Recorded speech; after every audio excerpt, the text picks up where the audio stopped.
成了，成了！白玉京南天门我都看见了，道爷我就要飞升了！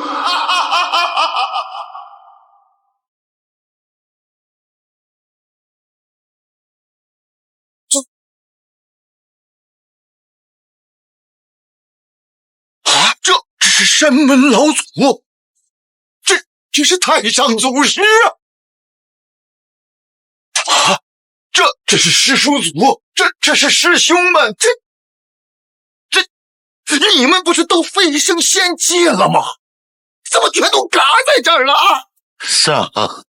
上不去了，我熬了3万年，熬不住了。千万不要修仙了，都是骗人的啊！你说什么？我借女色童子身逼了1000年，你现在告诉我修仙是骗人的？谁不是啊？这仙界越往上阳气越少，头朝下才能勉强呼吸一口。那这仙界留不得，你们为什么不下去呢？飞得太高，仙力耗尽，又没了地球引力，失重，下不去了。这离南天门也不远了，何不一鼓作气，踏入仙门，这样就不会死了吧？啊？凡体修仙，看似近在咫尺，实则千里之遥。一开始我们也都和你想法一样，结果呢？结果就是飞得越高，死得越快。趁你还有些仙力，快下去吧！告诉山门弟子，为了香火延续，万万不可修仙的。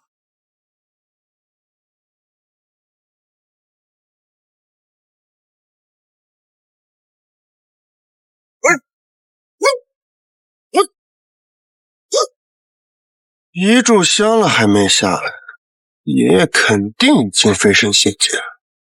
可是我什么时候能够飞升？孙子，我是你爷爷！是爷爷，爷爷，你已经飞升仙界了吗？不是。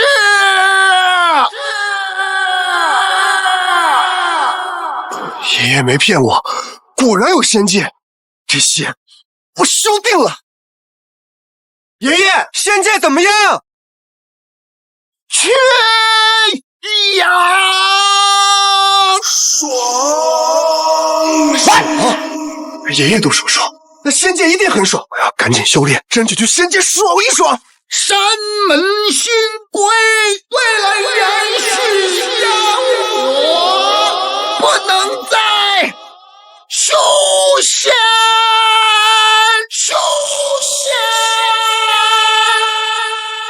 修仙？爷爷都让我修仙，我一定不能让爷爷失望。爷爷，你放心，我都听你的。哎呀！终于唬住了，这一下该断了这个孙子的飞升的念想了吧？你这么骗他，你的良心不会痛吗？他可是你的孙子呀，讲的。这小子呀，那可是修仙的奇才呀，他修炼1天胜过我修炼10年呐！你说他要是和我一起飞升，那我这张老脸往哪儿放啊？哎呀，你修为低下，不堪造就，你就是一个修仙的废料。这修仙呀，对你没什么用，还是下山结婚生娃去吧！啊，爷爷，我从小在山上长大，我不想下山，我要继续修炼。爷爷，我求求你了，你别赶我走。哎呀，老头子，我修炼了1000年，这修为却被你个修20年的臭小子按在地上摩擦，还不走，我这张老脸还要不要了呀？不能再让他修仙了，必须跟他下山。爷爷，我知道我修为地下难堪造就，我会付出比别人10倍的努力。别人修炼1天，我就修炼10天。还这么修炼，你还让不让我活了呀？你就是一块朽，成不了材。你就算是再修炼100年、1000年，也没有几毛用。人如果没有梦想，跟闲人还有什么区别？我要继续修炼，我一定要登天。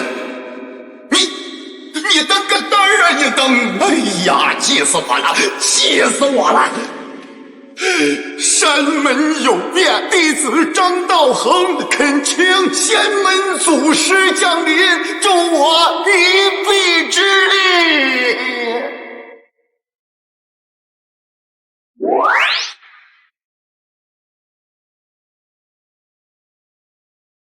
我一卦算遍，周天360，哪有什么山门变故？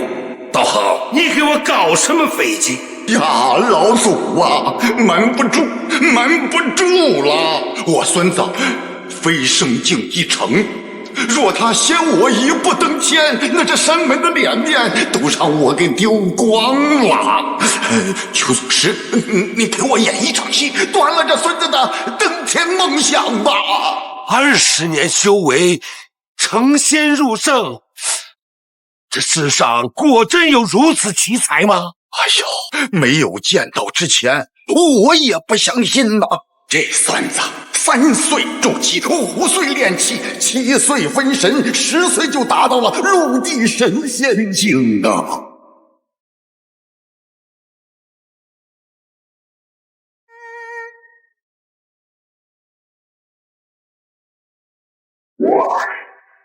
这是大罗神仙境修仙界的最高境界，天道境只有1重之隔了。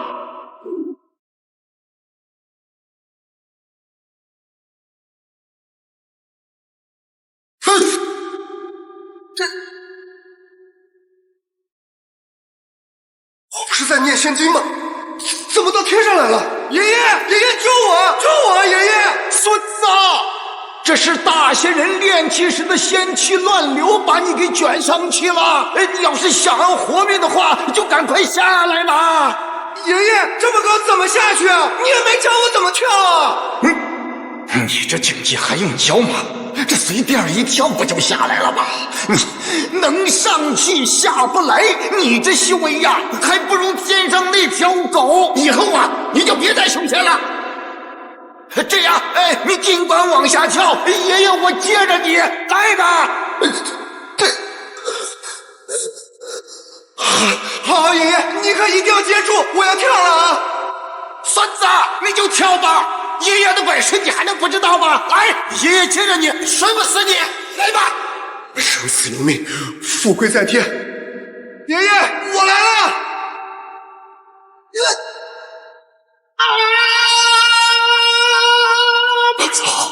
这孙子极限修为，这随便跺一跺脚就力重万斤，这狗，哎呀，不会把我砸死吧？爷爷，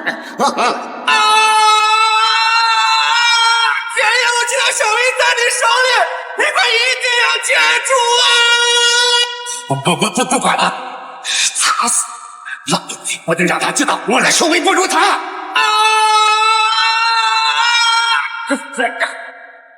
好强的力道啊！下一步就开3架了，老高，我今天不会交代在这儿吧？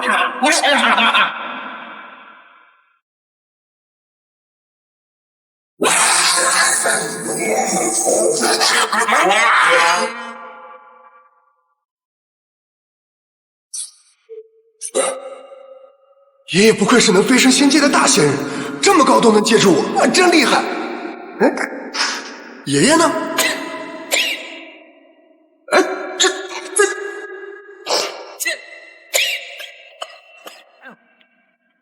略施小计，不值一提。即便是老祖您，也不能一击把我砸进土里吧？恐怖如斯，恐怖如斯啊！此等修仙妖孽，还是赶快让他下山，祸害别人吧。孙子，你也亲眼看到了，这修仙有大恐怖，休不得。听爷爷的话，下山去。现在他已经知道这修炼练得越强，死得越快这个道理了，就不敢再修炼了吧？不，爷爷，几位祖师死得窝囊，一定要有人飞升，光耀仙门，扬眉吐气。我愿意做这个人。不，你不愿意。不，爷爷，我真愿意。你愿意，我不愿意。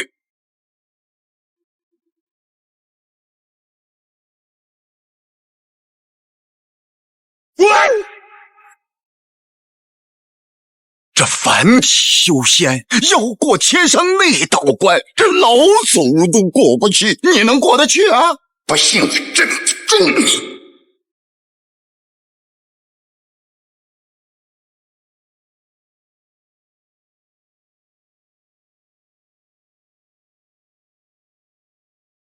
爷爷，这关我确实过不去，英雄都过不了美人关，更何况我这个废柴呢？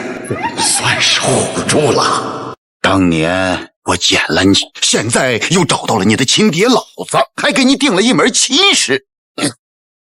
拿上这个婚书，下山结婚去吧，别再修仙了。寻亲、结婚、修仙有个冲突，爷爷干嘛不让我修仙？难道是担心我贪恋凡尘美色，修仙意志不坚定，考验我？爷爷一定是在考验我。认亲、结婚、生子，再回山，再快也要10年。10年，就算我是只狗也能追上了。虽然我修为低下，但我绝不认命。我这就下山退婚，让爷爷看到我修仙的决心。爷爷，我这就下山，一定不会让您失望。孙子，下了山以后，缺什么少什么，对着天空大喊一声：“爷爷，我听得到。”爷爷对我可真好，想这么周到。我要是不修仙成功，就对不起爷爷。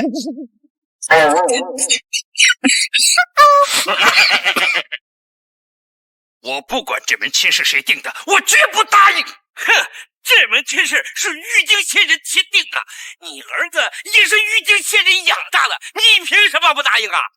玉京仙人说我儿子有大修为，能成大神仙，我是他爹，我不允许我儿子娶你们家那个汉妇。你胡扯！我闺女是大家闺秀，绝不是什么悍妇。你敢胡说八道，我给你劈了我！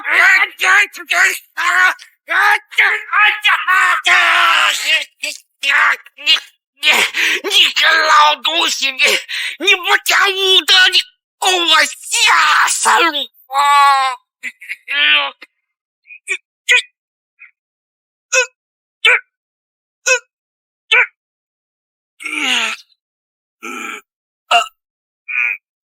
我怎么感觉我脑袋上多了个窟窿，凉飕飕的？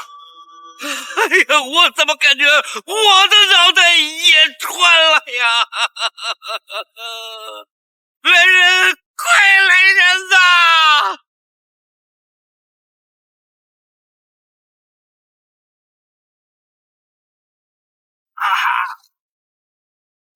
好你个老六啊！你这个老六，我不允许我儿子娶你们家这个悍妇，你竟然害我！你怎么这么怠惰呀？你个老东西！我要害你，我会把我自己也给穿透嘛！我再给你说一遍，我闺女她不是悍妇！我天呀！不要！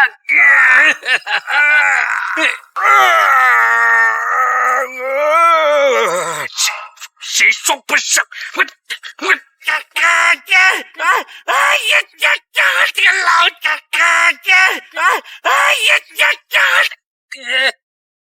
还说不是悍妇，你自己看。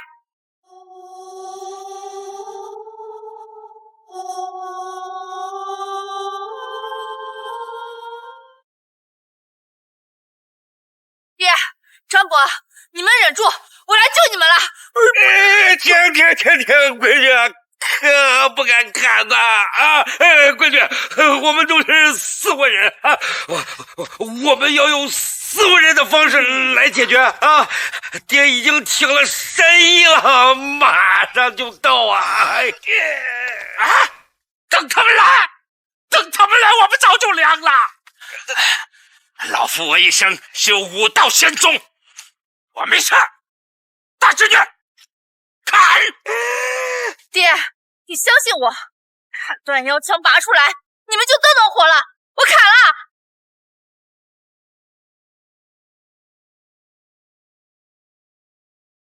妈，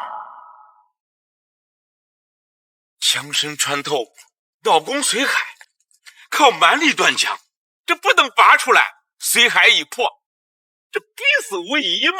而且这枪不是反清武，自带邪气，就算拔出来，也是十死无生啊！照你们这么说，这枪无论拔不拔，我爹和张伯都必死无疑了。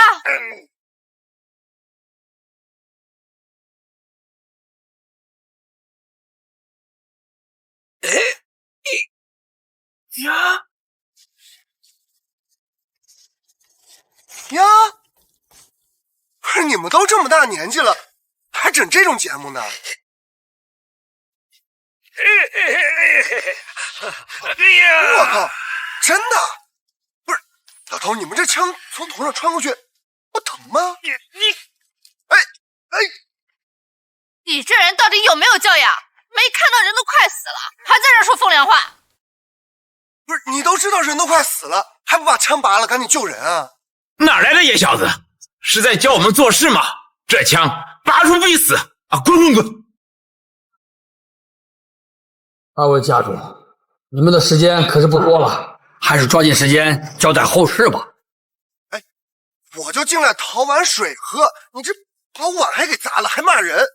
再说了，这人明明有救，干嘛要交代后事？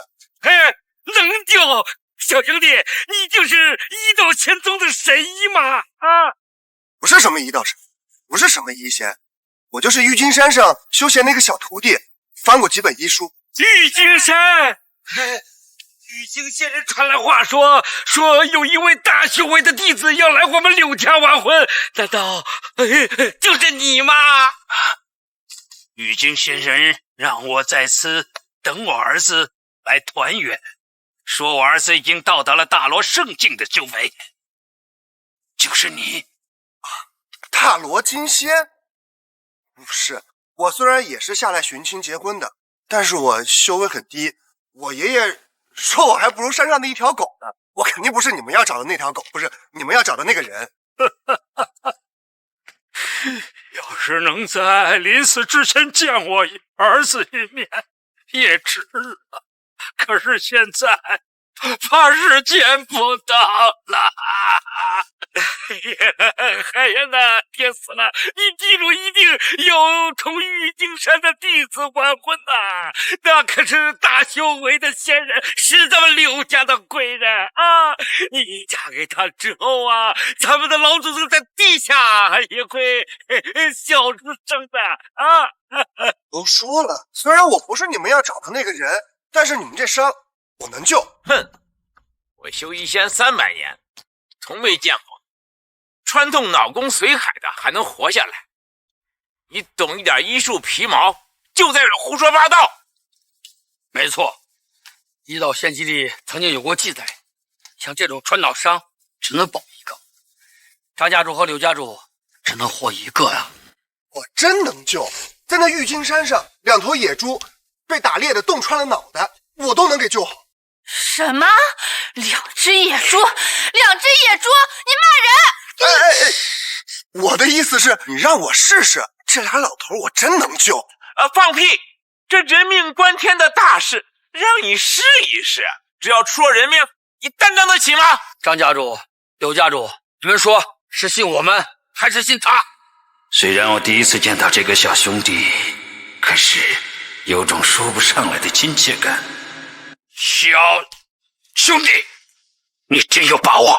放心吧，我在山上经常医治人，但是我爷爷说我修为太低，医术不精，只能治这种贯穿身体的简单伤，像什么头疼脑热那种看不见摸不着的病，我治不了。那个东西太难治了，用错药可是会死人的，那东西我碰都不碰。头疼脑热难治，贯穿脑袋容易？胡说嘛！头疼脑热能死人吗？这不知道在胡说什么呢？我看这小子就是个疯子。你们的时间可不多了，选我们还是选他？选你们还是选他？哎呀，选你们，我们俩只能活一个。选他，你们又说他是个骗子，这我，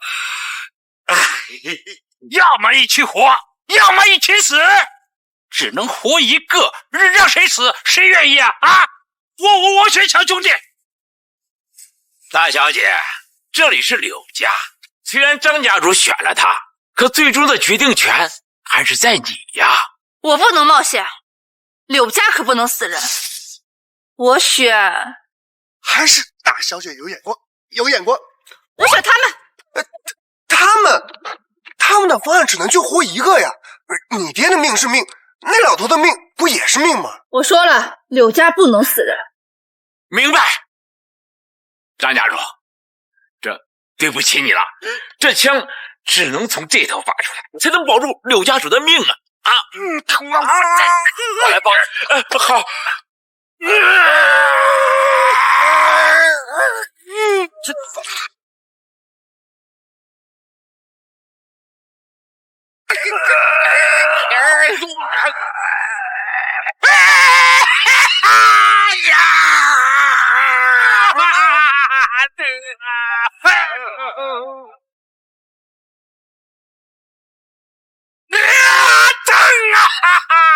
老天爷呀！我没见到我的总是20年的儿子呢，我就这么死了，我不甘心的。他跟我爹一样，都是20年没见儿子，就这么死了，得多大遗憾！快停下！老子的头要裂开了！刘家主，你再坚持一下，我们快拔出来了！快！快住手！快住手！你们这不是在救人，是在害人！这腰枪就要拔出来了，却打断施法，这是要置柳家主于死地啊！你到底想干什么？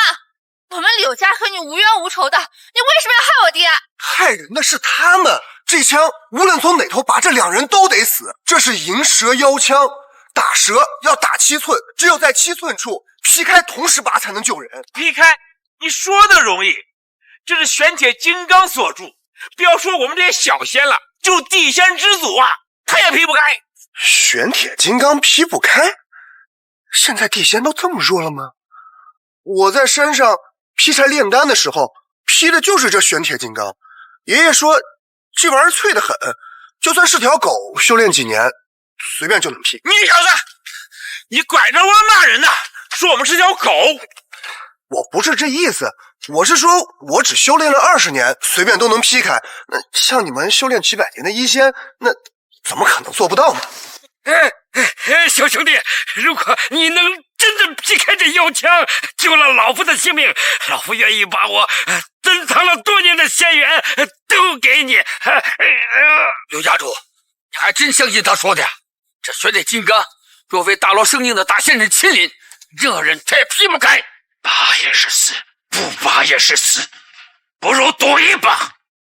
我相信这小兄弟没有说谎，劈，让他劈。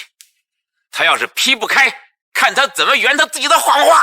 怎么他们都是这副表情？爷爷说的狗都能做到，很难吗？呀！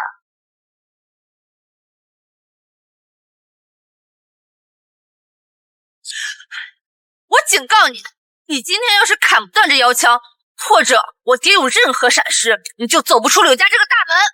断开一杆枪，这么简单的事，怎么他们说的这么难？难道爷爷是骗我的？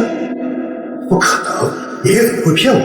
一定是明经记载玄铁金刚有误。我要开始了，小兄弟，开始吧，我信得过你，我这条命交给你了。放心吧，老头，我今天要是不把这杆枪从你脑袋里拔出来，我就把我脑袋割下来送给你。住手！小子，你是干什么的？劈开玄铁金刚就没有法器吗？你可别告诉我说你是空手劈呀！法器还需要法器？我在山上都是用手断开的，就这杆枪，我一手刀就劈开了。你要徒手切断这世上最硬的物件？不可能，不可能！还有法器，谁也做不到。哪有那么夸张啊？我这末等修为的人，一手刀就断开了。这要是天仙来了，不是吹口气，这也断开了。徒手断枪，别说是玄铁金刚了，就算是最普通的长枪，你也断不开。对，爹，可不能信他。对啊，刘家主，他这一掌下去，腰枪没断，可枪身震动，血海震成豆腐渣，可就天人难易了。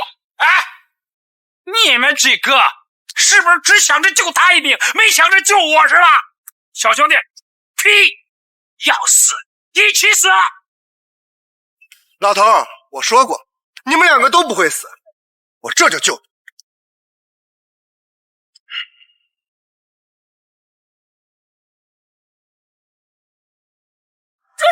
住手！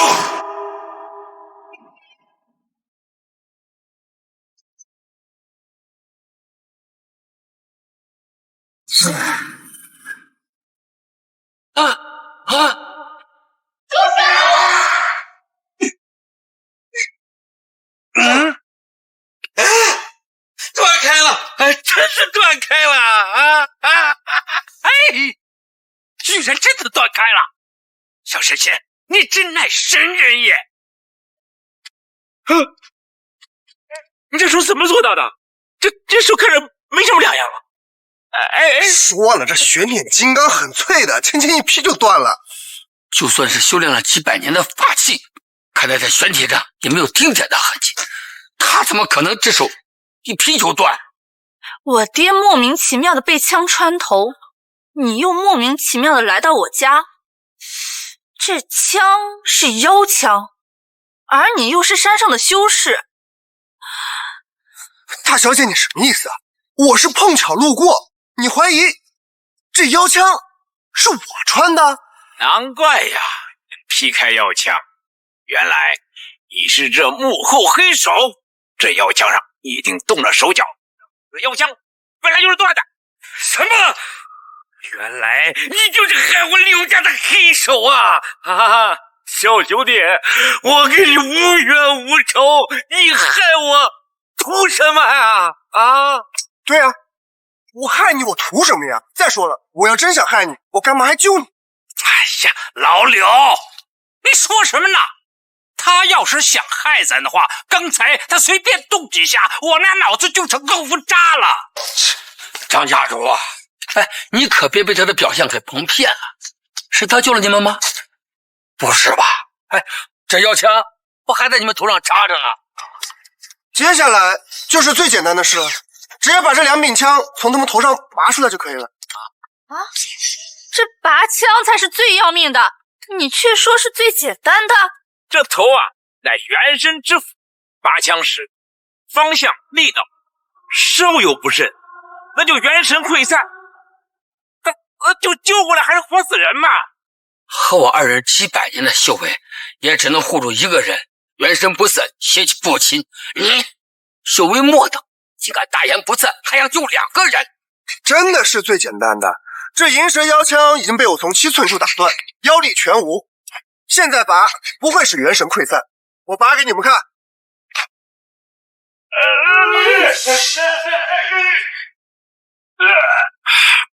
小兄弟，你放心吧，就算是我死了，也是我命中该有此劫。生死有命，小兄弟，动手吧！好。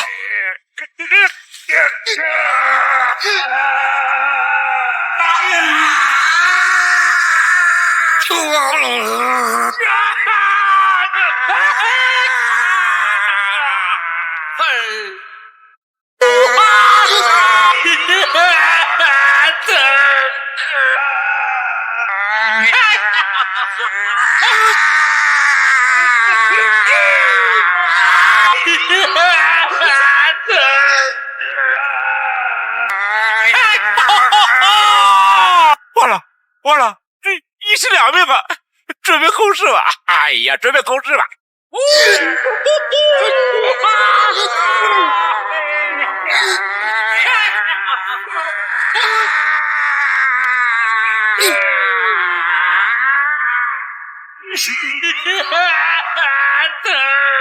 小子，不管你是谁，救不回我爹，我一定亲手砍了你的脑袋！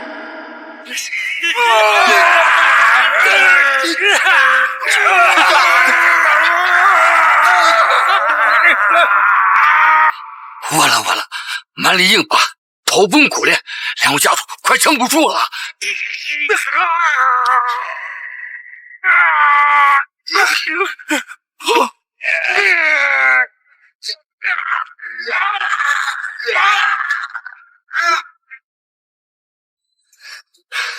这什么破药枪，比野猪头上中箭难拔多了。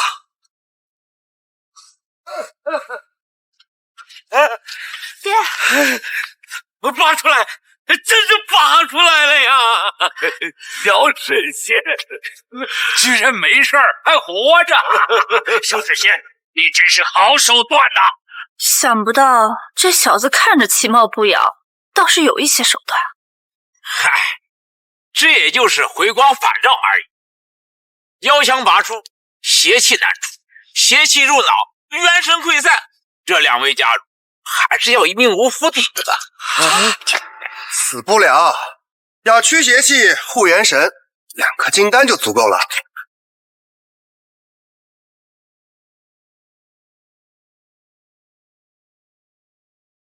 天元金丹，这就是常人秀一秀能活360，甚至吃一颗境界升一格的天元金丹，你从哪弄的？这么震惊干嘛？在山上，我爷爷罚我砍柴烧饭，在铁锅里随便炖出来的。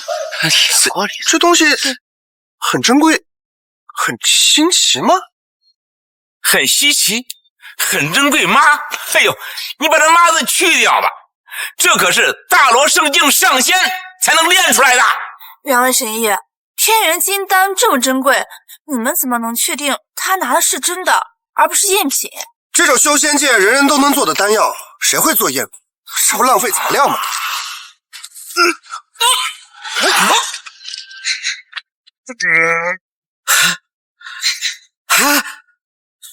我头上这坑不见了！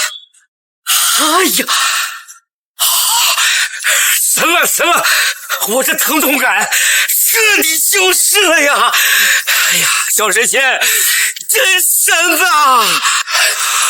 小神仙，救命之恩无以为报。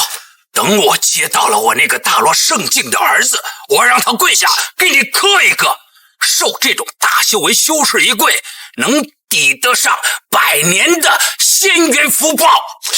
张家主，你快起来！真不用，这拔妖枪我就是举手之劳。至于那丹药不值钱，不用回报。驱邪气、护元神，活死人肉白骨，做不了。这就是天元金丹，是真的。哎呦，就他们2个人，这半颗足矣呀！可他给了他2颗，这可是世所罕见的无价之宝啊！爷爷说这金丹是山上最不稀罕的物件，炼气1层的修士都能炼，怎么到了他们这里就成了无价之宝了？你们没跟我开玩笑吧？都说物以稀为贵，可这金丹我在山上都是姐妹当零食吃的。你没开玩笑吧？这金丹，天宫1年才能只炼几10个呀！这陆地神仙境以下的，连真的资格都没有啊！当然是真的。你们也尝尝。哎呦，造孽呀！这金丹一颗顶上上百年的修为呀！这不开坛不祭天，就这么吃了，暴殄天物啊！什么暴殄天物？我这儿多的是。那你们看，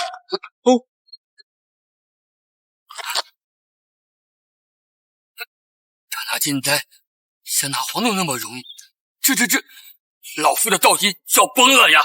能把天元金丹当作寻常物，这普通的小修士是做不到的。他和那位走出玉京山来我柳家完婚的大修为弟子，会不会有什么关系呀？崩个毛啊！我这次下山就随便抓了一把，你们觉得稀罕，都给你们。这么一把都给你们。这是真的吗？这么多都给我了？小兄弟这么豪横，到底什么来路？我儿子是大修为，可感觉他的修为也不低呀。怎么越来越感觉玉京仙人描述的我的儿子和他这么像呢？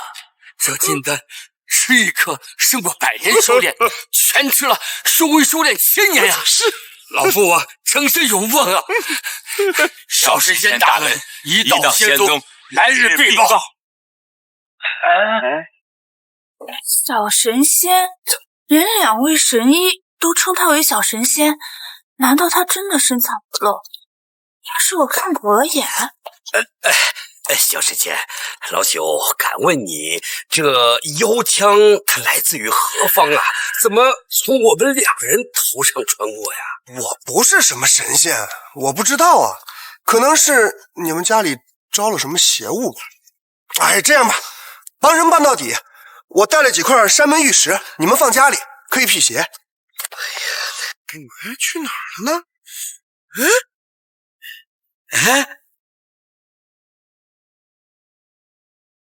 张毅，你叫张毅？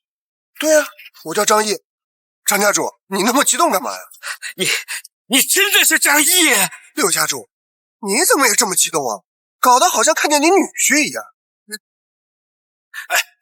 你可以不认你是他女婿，但是你得认我呀，儿子，我是你爹呀！我你爹？你这老头，我好心救了你命，你不感激报恩也就算了，怎么还骂人呢？小神仙呐，他确实没骂人呐，他的确是你爹，你是他儿子，还是我们柳家敞开门来迎接的乘龙快婿呀？不可能，你们要等的是大罗圣境大修为，我这半点修仙根基都没有，肯定不是你们要找的人。爹，你确定吗？要和我成婚的不是要随时要升仙的大修士吗？他这油嘴滑舌的不像。哎呀，你个傻闺女！哎，你看看这上面的生辰八字和玉京先生长得一模一样，就是他。从我看到你的第一眼起，我就感觉特别亲切。我这个感觉没有错，你真的是我儿子啦！你们要等的大修为之人是我？不可能啊！我就是个修仙废柴，是不是爷爷跟你们说错了？不如带他去宗祠，如果他真的是大修为仙人，那他就是我柳家的贵人，老祖宗一定会显灵的。说的没错，祖宗的神灵是不会出错的。小神仙啊，你如果真的是大修为之人呐，我们老祖宗的神灵一看便知。老柳，你们家后院着火了！爹，是宗祠，是老祖宗神灵安寝的地方。你们怎么还这么镇定啊？你们家老祖宗睡觉的地方都着火了，还不快去救火？那不是着火，是祖宗显灵，是我们柳家祖坟冒青烟啦！小神仙呀，小神仙，你真是大修为之人呐，是我们柳家的贵人，不会错。什么？你们家祖坟冒青烟，是因为我？不能吧？玄阴宗弟子入少卿，奉宗门令，特请信州柳氏入仙道宗门。那，你看，我就说嘛，你们柳家祖坟冒青烟肯定不是因为我，你们柳家真正的贵人来了。柳家主，大小姐拜师玄阴宗之事，老祖已经同意了，特请大小姐前往宗门测验资质。这确实是家门的大喜啊！难道祖宗显灵真是因为这事儿，不是因为小神仙？难不成他只是和我儿子同名同姓同八字，不是我找了20年的儿子？我就说嘛，一个要饭的，油嘴滑舌，其貌不扬，怎么可能是我柳家的贵人？救人多半是其人讲述，这金丹也未必是他的。论贵人，我只认一个，那就是修仙奇才顾少。柳家主，按照约定，如果今天没有大修为的仙人来你家提亲的话，你可就要答应我和韩嫣的婚事。如果你要说这个筋骨奇糙、根骨平平的小子是你们柳家贵人的话，我可不信呢。那他都说我根骨平平，没有大修为，现在你们信了吧？我不是你们要等的人。哎，等一下，小师姐，玉京仙人是不会说谎的，我确信你就是我柳家的大贵人，你一定是隐藏了自己的修为了。隐藏？修为还能隐藏？你开什么玩笑？我要真有大罗圣境，我这上天当神仙去了。小神仙，你一定要说实话，这可关系到我张柳两家的百年祖运，大意不得呀。你就是再让我说10遍，我也没有大修为。你们不能因为我长得帅，想招我当女婿，就让我承认这些子虚乌有的事儿啊！我告诉你们，我非常确定、一定以及肯定，你们找错人了。这小子什么来路？怎么能让柳家主一心笃定他就是柳家的贵人？哎，你不要脸！谁要招你当女婿了？除了那位大罗圣境的贵人，这里值得我柳寒烟高攀的只有顾少一人。柳寒烟的圣女资质对宗主登顶天道境至关重要，骗他入宗门，千万不能被这小子搞砸了，干脆一拳打死他。他修为如何？我这一拳千斤的力道砸到身上，一试便知。你有病啊！你打我干鸡毛？我都说了我没有修为，你这一拳几千斤肉，你打死我怎么办？你放心，我会避开你的要害，不会要你的性命的。小神仙，你就让他测一下，我也想知道你和我等了20年的儿子到底是不是同一个人。是啊，小神仙说的没错啊，顾少可是仙门修士，下手知道轻重，这一拳只测修为，不会伤及到你的身体的，你就放心吧。那就说好了，就打一拳，只要证明我不是你们要找的那个人，就放我走，你们可不能再拦着了。绝不食言。小子，你死定了！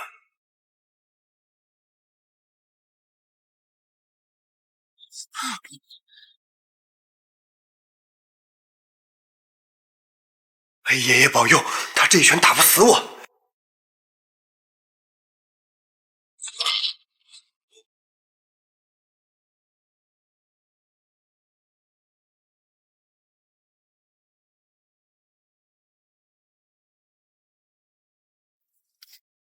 顾少，你这拳打完了，怎么跟挠痒痒一样，一点感觉都没有？我一拳打出5成力，铁石都震得碎，他居然毫发无伤。哎呀，小神仙，你可太了不起了！顾少乃仙门弟子，这一拳可是力大无穷啊！哎，你能扛得住这一拳，足以证明你是大修为之士啊！儿子，哎，你别瞎喊，你是不是我爹还不一定呢。顾少，你说你这一拳真的用力了吗？是啊，顾少，我见识过你的神力，这钢铁也能打出裂纹，可是他怎么一点事都没有啊？实话实说，宗门的脸可就丢大发了。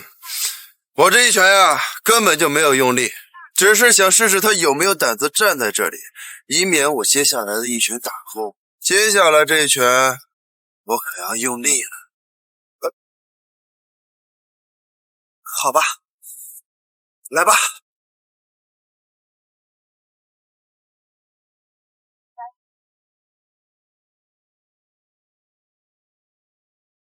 这一拳我打出10分力道，我不相信你还能挺得住。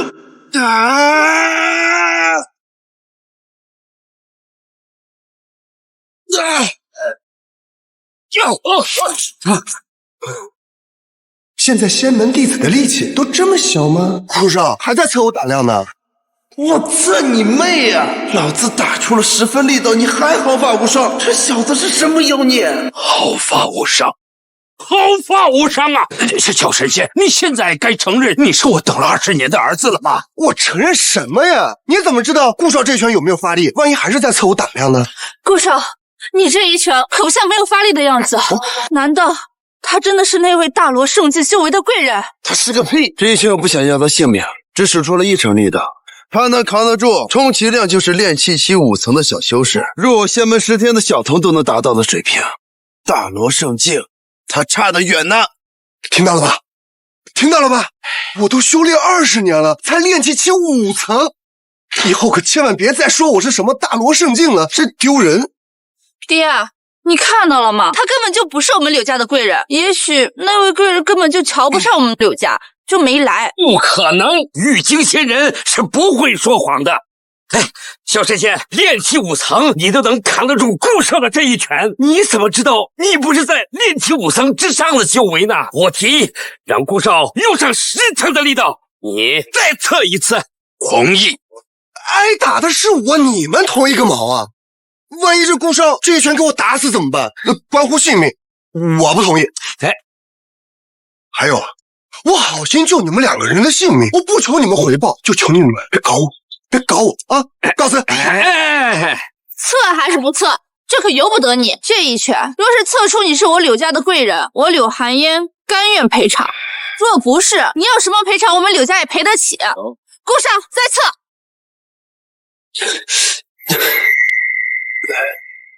小子，我将我这10年修为汇聚一处，全部打出，不信打不死你。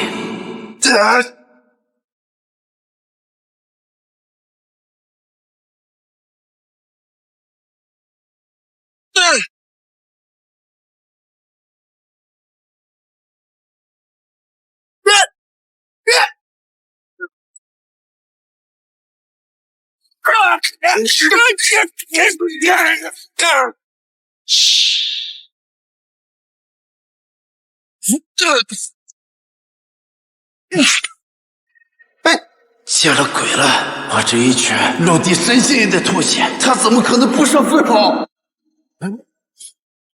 我怎么又没事？我还真是福大命大，难道是爷爷在上面保佑我？对。哎呀，小神仙没事，小神仙啥事都没有。哎呀，小神仙呐，这一下你可瞒不住了吧？啊，你就承认了吧？对，我承认不了一点，这里面肯定还有别的原因。我知道了，一定是他刚才吃了天元金丹，有金丹之力护体，外力不侵。原来如此，有金丹之力护体，别说1拳，就是10拳，我也伤不了你分毫。我就说嘛，我修为这么低，怎么可能扛得住顾少1000斤重的拳头啊？都是金丹的功劳。哦，你的意思是在金丹之力散去之前，没有办法真正的测出你的修为了。就算金丹之力护体，也不该有这么强的反噬。若他修为不高，那就是修仙圣体。这世上除了我，不能有第2个修仙奇才。他必须死。至于不是？来我玄阴宗混沌剑碑，一测便知。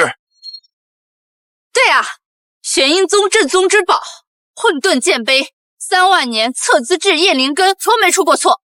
我就是路过桃湖水，顺便救个人，怎么还跟玄阴宗扯上关系了？我不去。哎，小神仙，你就去吧。去了之后，如果测出你不是我找了20年的儿子，我也就死心了。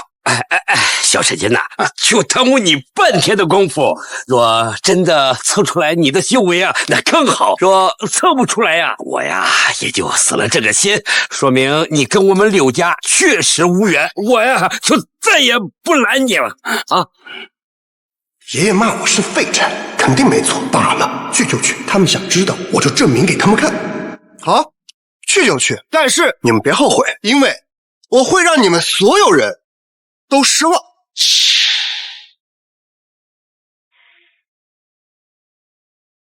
玄阴宗9代弟子顾少卿，恭请3位大宗师。恭请3位大宗师。你怎么不跪啊？小子，你眼瞎了吗？没看见我们在恭请三位大宗师吗？还不赶紧跪下！下山前，我爷爷跟我说，我这膝盖上有祸符，除了爹娘跟老丈人，谁都不能跪，否则要出大祸。放屁！你一个修为低下的小童，能跪三位大宗师，那是你的福气。跪！这么可笑的谎话你也编得出来？再不会，大祸临头就是你了！快跪！小神仙，这三位大宗师可是金仙境修为，受得起你这一跪。跪吧！是你们非要让我跪，待会儿真出了事儿，可别怪我。哎呀！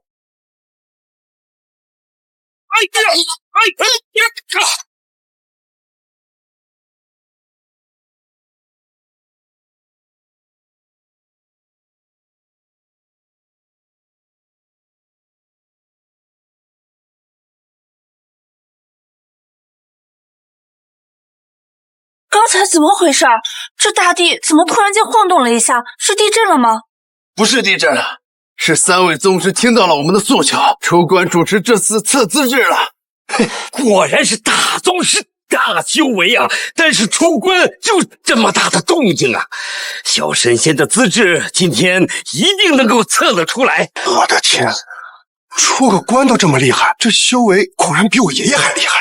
可是这三位大宗师人呢？仙门一阵，我们三人可达不到这种修为啊！一定是大罗圣境的仙人下凡，我等去看一看。好，走。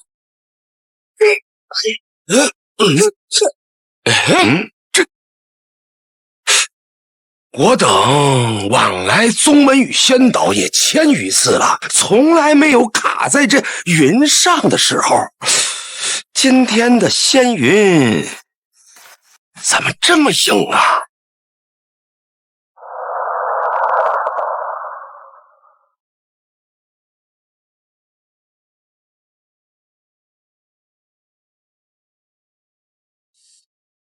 怪了，今天都跪了这么久，三位大宗师怎么还不现身啊？这三位大宗师不是都已经出关了，怎么还不出来？这该不会在给我们摆架子吧？闭嘴！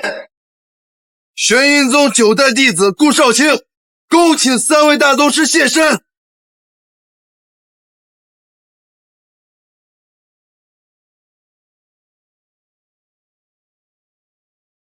宗门弟子已经跪求许久，咱们若是再不出现，那可就是宗门的事故了。来，二位师兄，咱们再跳一次。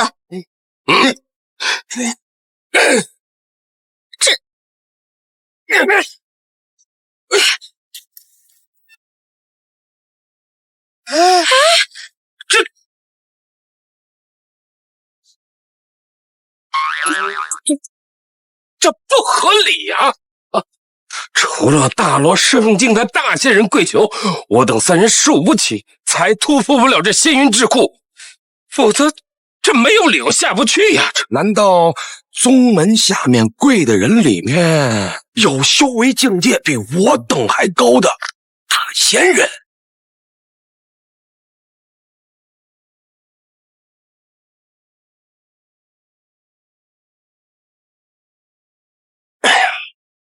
跪这么久也不出来，你们仙门的大宗师架子也太大了吧？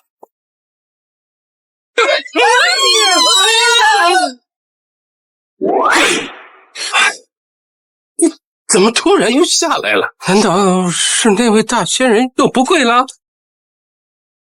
三位宗师已到，还不快跪下！得罪三位大宗师，那可是我们宗门死罪。你也说了，是你们宗门死罪，我又不是你们宗门的，凭什么给我定罪啊？小童，刚才就是你跪而不起。是啊，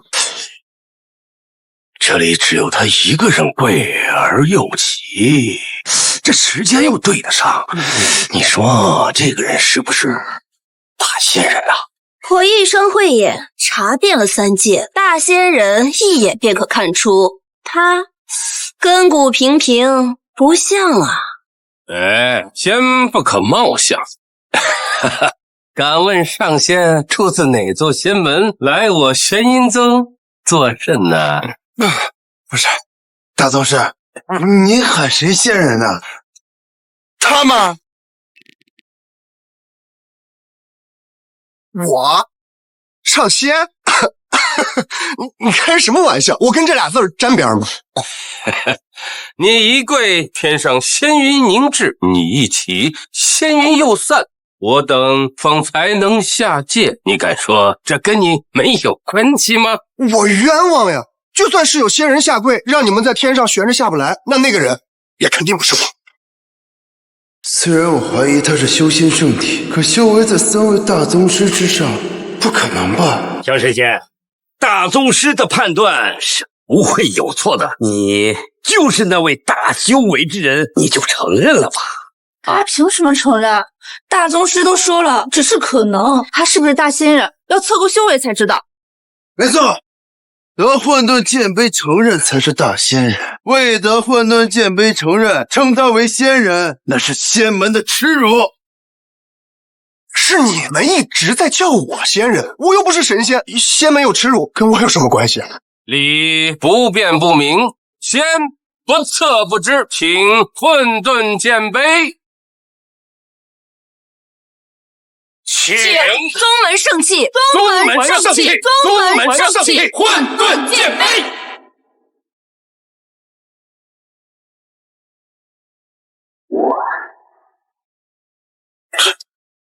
混沌剑杯，相传剑灵是以混沌初开之时，位列仙界10大圣器之首啊！说的不错。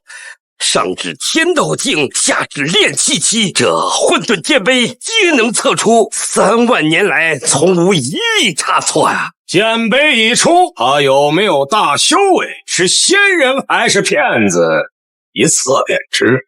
你们谁先来啊？哼，就算他有些资质修为，也绝对不会是什么仙人。我就不信他还能在我之上。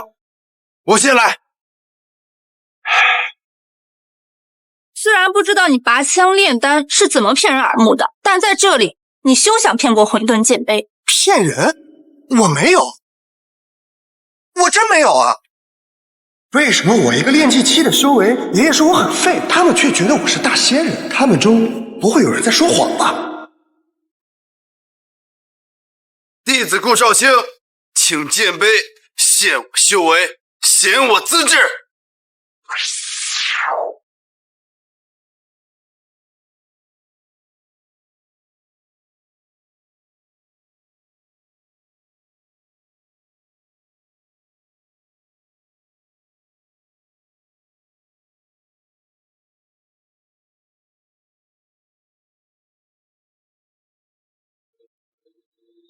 金莲显资质，金剑测修为，金莲7朵，金签之庆，金剑4柄，陆地神仙之庆啊！好啊，少卿入我宗门10年，就修得陆地神仙修为。我预测呀，不出10年，必登顶金仙修为。看到了吗？神器面前不容一丝苟且。你是怎么弄虚作假的？咱们快说清楚。我没弄虚作假，我说的也都是真的，是你们不相信，非说我是神仙，还让我去测资质。我爹被你蒙蔽了双眼，但我看得清。虽然我的修为不高，但我相信你不及我的一半。我会让我爹看到，你不是我柳家的贵人，更不是我柳寒烟的良配。幸亏不是你们柳家的贵，一点都不想嫁这个人。这要是娶，我得倒8辈子霉。宗门新入室弟子柳寒烟，请剑杯显我修为，限我资质。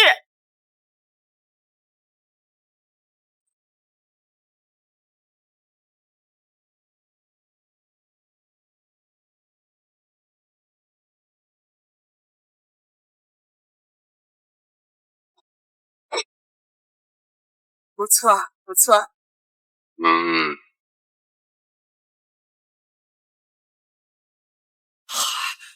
快看，6朵金莲，2柄金剑。哎呀，寒烟的修为虽然低了点，但是资质只比顾少少了1等啊！小神仙，该你了。论资质修为，你当是在顾少和寒烟之上吧？柳家主，谁给你的自信呀？我一个小小的炼器七去测，这不是给山门丢人，给爷爷丢人吗？我能不测吗？不行，不测，我们怎知刚刚天云凝聚是否与你有关呢？难道你想冒领天宫不成？没有，我没有。我说了，天云凝聚跟我一点关系都没有。哎呀，小神仙，你就别推辞了，测吧！啊，我始终相信，就没有那么巧的事儿。你绝对是我们柳家的贵人。没错，万一测出你有大修为，还是我儿子的话，那我这20年的苦寻也算有了结果了。快去测吧！啊，去测吧，正好让所有人都看看你到底是什么样的货色。你不是不承认你是柳家的贵人吗？现在就是证明你的机会，想走不可能。天云凝聚和你到底有没有关系，必须查清。测！不错，不可不测。测！是你们逼我的。好，我去，我会用事实让你们都死心。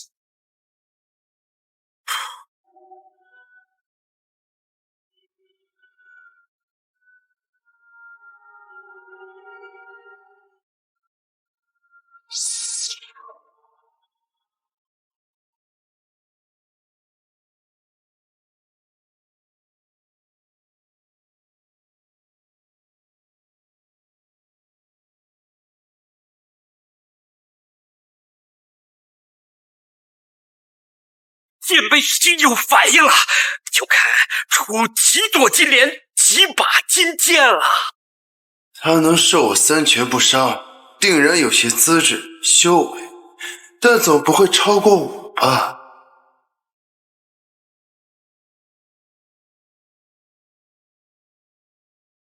这不对呀，这金莲呢？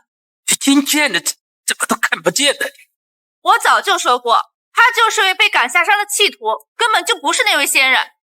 完了，一朵金莲，一把金剑都没有，玉金山的脸面彻底被我给丢光了。我当是什么世外高人，原来是个毫无修仙资质的废柴。毫无资质又毫无修为，练气期都不到，我宗门随便牵出条狗出来都能吊打你。哎呀，怎么会这样啊？难道是玉京仙人说错了，还是真有这么巧的事？是我认错了？我就说我没有什么大修为，现在结果也出来了，我可以走了吧？哎，不对，不对，哎，小仙师不是你说那样啊！你看，这金莲和金剑好像要出来嘞。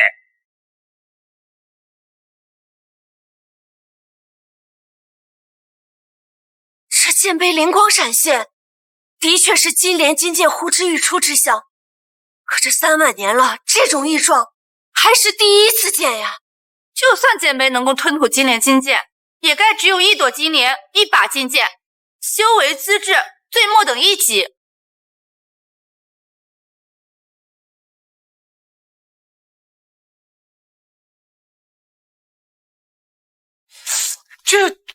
这是金莲？怎么还没有个花骨朵大呀？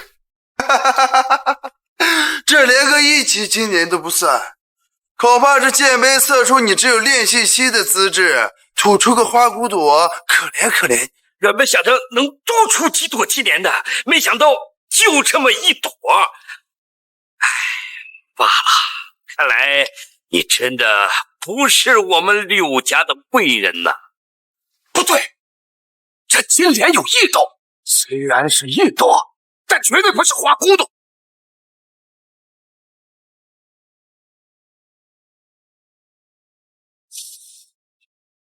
我没看错吧？这真是一笔金莲？还是怎么样的炼气期资质才能种出这么大的金莲呢？ 3位大宗师，你们家金莲是不是泡水了？膨胀了。陆少，这是怎么回事？明明是一朵金莲，为什么他的金莲和你我的不一样？我入宗门10年了，从来没见过这么大的金莲，这难道是练习期资质之最吗？这一坨金莲大小是正常金莲的9倍啊！这会不会是资质最高境天道境啊？这不可能，绝对不可能！天道境就只有开天辟地仙道老祖一人，他不可能有第二个呀！一品金莲就是一品金莲，就算有脸盆这么大，它还是代表着最垫底的资质。哎，话可不能那么说啊！如果这金莲不止脸盆那么大呢？你们看，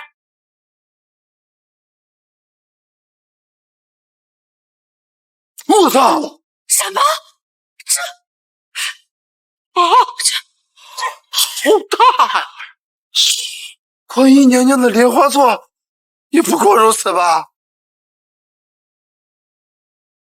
？3位大宗师，你们的宗门的圣器混沌剑杯是不是失灵了？吐这么大一朵莲花，吐错了。剑杯绝不可能出错，可这又是怎么回事啊？啊！纵然强如宗门老祖大罗圣境，他也是规规矩矩、老老实实的显示8朵金莲。可是这么大一朵金莲，你怎么解释啊？哎呀，别纠结了，这金莲就算再大，一品金莲就是一品金莲，也改变不了我炼气资质零修为的情况。除非这金莲能分裂出4、5、6、7、8朵。我勒个去！不会被我说中了吧？金莲啊金莲，我就随口一说，你不会是要来真的吧？两位师兄快看，金莲又变了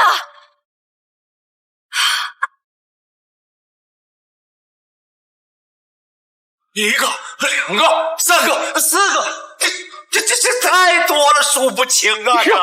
金莲裂变，一化是10化100，这是预兆啊！修仙资质之最呀，天道境之上的资质啊！师兄是说，这位其貌不扬的小子，修行姿势超越道祖，在天道境之上。我资质在天道境之上，资质比老祖还厉害。3位大宗师，这话你们听着不想笑吗？哎呀，小神仙呐，3位大宗师都发话了，那肯定是不会错的呀！你难道还不承认你就是那大修为之贵人吗？啊，儿子啊，没有错，你就认了我这个剑吧！我承认个毛啊！这资质在天道境之上，连天上的神仙都没有，凭什么说是我呀？这混沌剑杯测资质、测修为3万年，从未出过错。这最后一个测的是你，你说除了你，他还有谁？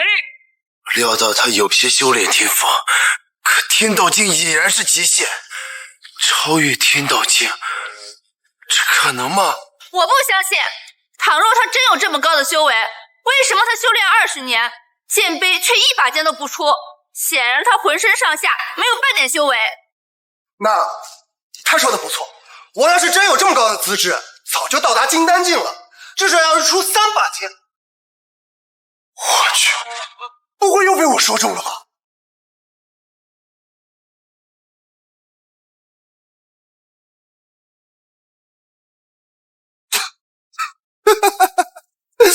这也不能完全说他没有修为嘛，看着巴掌大的金剑，还是有那么一点点修为的啊！看来是物极必反啊！1连化100连，这资质过高，大智化愚呀，终究只有半成练气息的修为啊！这半成练气期的修为，这辈子难有大出息了。难怪爷爷不让我修仙，看来爷爷是对的。我原来就是个修仙废柴，就算再修炼个10年20年，那也是浪费资源。这么一柄巴掌长的小金剑，还不如不出，让老头子我去测，出的金剑也比这个长。按照曾经约定，今日贵人不出，还有不是，你就要答应我和顾少的婚事。柳家主，我和韩嫣结合共修仙门，是你们柳家家门大喜，你还是同意吧。韩嫣与谁婚配，及我柳家之大喜，到底嫁给你们哪一位，都还不一定啊。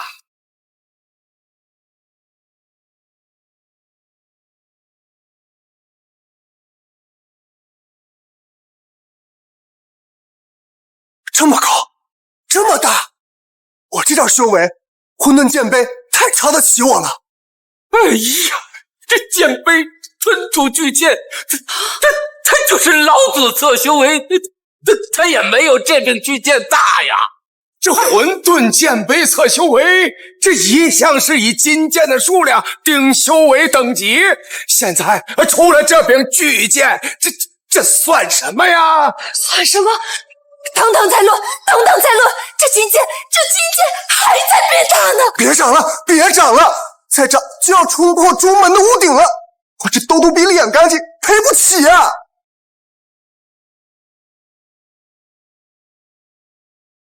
哎呀，看不到了，这柄巨剑，这是要把天都给捅破了呀！啊，这要是惊扰的天上的大罗神仙，罪到我们玄阴宗，糟了！都是你，说你使了什么妖法？这剑杯3万年来就没有出过这么离谱的金剑。我修为都这么低了，能使什么障眼法呀？刚才那漫天金莲我还不确定，现在这金剑一出，我100%的肯定，你们剑杯失灵了。宗门异变，大劫之象啊！这是哪路神仙来我玄阴宗门了？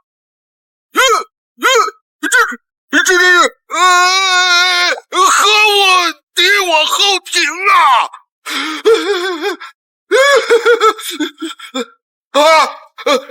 这剑杯吞吐金剑，直入天宫！哎呀，我宗门出大事了！剑杯失灵，这可是宗门大祸呀！我等可担不起这个责，快请宗门老祖！不用请，老道来了。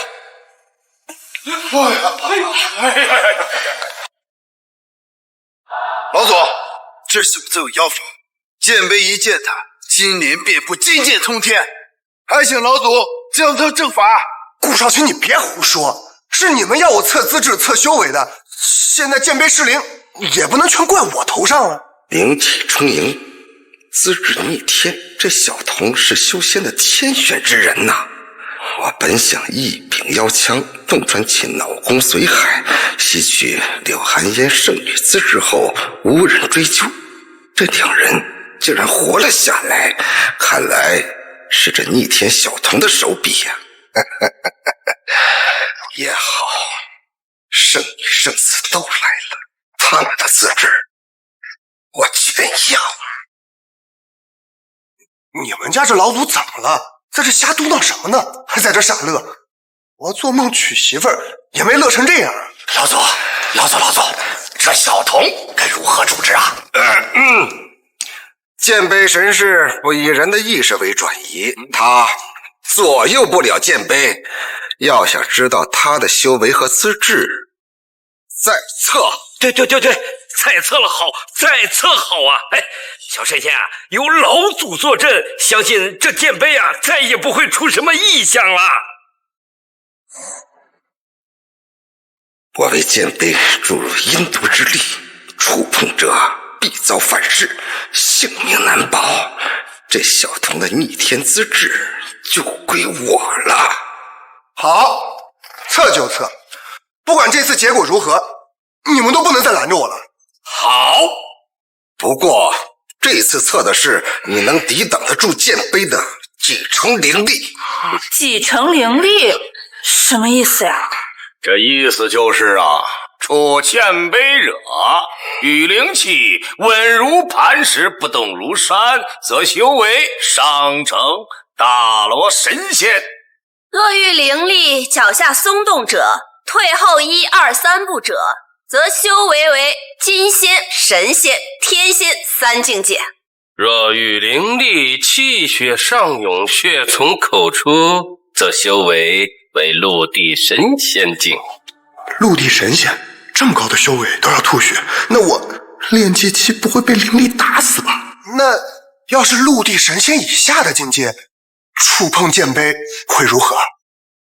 要是陆地神仙以下的修为，这触碰剑碑会当如何？陆地神仙修为之下者，触碰灵碑，五脏俱损，血如泉涌。什么？五脏俱损，血如泉涌？这怎么测个修为还有生命危险呢？那我不测，我不测了啊！万一小神仙真如他所说，修为低下，岂不是会被这剑碑的灵气给害死啊？哎，小神仙，保命要紧，保命要紧！怎么，一听说会死就怂了？看你这点胆子，也不像是有大修为的人。让他测，简直就是在浪费剑碑的灵力。若是死在这儿，还会玷污了玄阴宗的名声。老祖啊，这一场修为测试，这若是闹出人命，这个就得不偿失啊！我看呀，不如把他赶下山算了啊！对呀，对呀，之前测修为也没说有生命危险呀。现在这剑碑碰一下就会出人命，我不干啊！哎，放心，剑碑乃圣气神物，不伤人命。虽能伤身，但以老夫的修为，也可立即治愈，你死不了。既然你说这金莲四散，金剑通天，是剑碑失灵，和你无关。现在就是你证明自己的时候。操！老祖讲话一言九鼎，说了你死不了，你就死不了。操！哎，我说你磨磨唧唧、犹犹豫豫的，你能不能像个男人一样？哎，小神仙，去吧！老祖和3位大宗师都说了，这不测也走不了啊！啊，测呀，测就测，反正死不了，大不了找爷爷要几颗疗伤的金丹。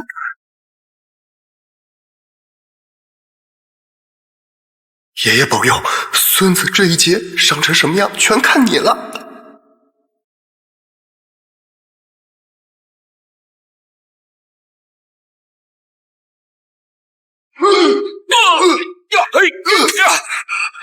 神碑灵力一现，他却丝毫未动，毫发无伤。这明明是大罗圣境之上的修为呀！怎么回事？老道不是说我血如泉涌，五脏俱损吗？我怎么一点事都没有？哎呀，老祖，这不应该呀！咱们整个玄阴宗，只有您触碰灵碑之时，才能做到这么混如老狗啊！不会真的是我们眼盲心瞎，没有看出这小童的真身？其实已经达到了大罗圣境之修为。这怎么可能？按照老祖所说，他这个修为至少要了他半条命啊！小神仙，回来吧！你已经证明自己了，怎么样？现在相信老朽我看人的眼光了吧？什么证明自己啊？我现在可以100%的肯定，他们宗门的圣气就是失灵了。小神仙，老祖在此，注意言辞。这万年的神气，怎么说失灵就失灵了呢？那要是没有失灵，这漫天的金莲、通天的巨剑，还有灵力，对我毫发无损，该怎么解释？这小童有逆天资质不假，可想要有如此逆天修为，非100年修行不可得。难道真的是混沌剑碑失灵了？要想知道这剑碑是不是失灵了，容易。少卿，你来上前一试。我宁可相信是剑碑失灵，也不相信他能有这么强的修为。我来。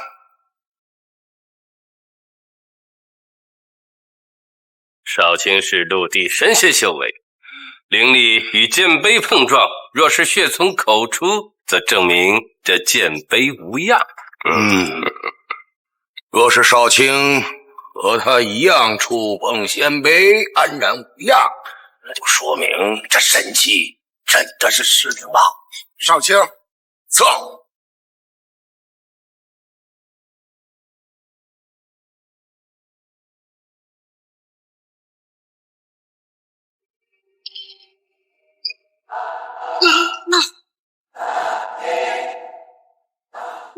哎呀！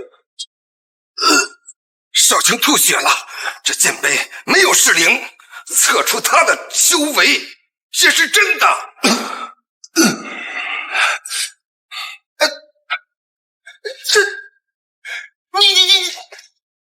你是大仙人，你凭什么隐匿修为？你来我玄阴宗，你到底是为了什么呀？我没有隐瞒修为，我也不是什么大仙人。我说的都是真的，怎么你们都不相信我呢？那少卿触之剑碑，那触之便吐血，你却安然无恙，这你怎么解释啊？你说的对，我也在想，我该怎么解释。小神仙，你刚才的举止已经证明一切了，你呀，无需解释。啊，真的是他，他是我们柳家的贵人。为什么是他？我最讨厌的人。看来是真的，这小童的修为居然与我齐肩，要夺他自治，怕是不好下手啊！得把他留在玄阴宗，从长计议。到底是玄阴宗故意在和我作对，还是说我体质有什么特殊，剑碑伤不到我？不行，得想个办法脱身。山下太危险了，我要回玉金山找爷爷问个清楚。行了，儿子，你已经证明你自己了，不用管他们，咱们回家啊，走吧。谁是你儿子？你别乱叫啊！刚才肯定是我手没有打在剑碑上，我是你重测。请老祖恩准，弄清真相，准他重新测验。哎呀，我也不相信他这小小年纪就能有大罗圣境修为，这要是重新检测，再好不过呀。请老祖恩准。重新测验，若他修为低下，被剑碑所伤，我下手的机会就来了。准，小神仙，小神仙，如果这次你依然安然无恙的话，那你可不能不再承认你是我柳家的贵人了啊！都说神器不容侵犯，这次我打你一掌，不信你不反噬我。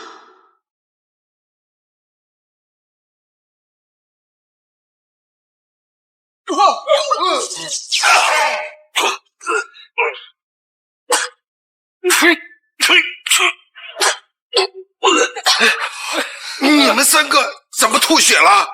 老祖，这剑碑反噬，不伤他，却都伤到我们三个人身上了啊！剑碑反噬，怎么伤的是他们三个？我还是一点事没有，这不科学呀！我从来没有见过剑碑如此反常，更没见过剑碑的灵力能反向伤人呀！难道剑碑真的承认了，他就是大罗圣境修为的大仙人？我要嫁的人真的是他？什么上古神器，要反噬谁都不知道。我再给你一次机会啊，就不相信这次你不反噬我。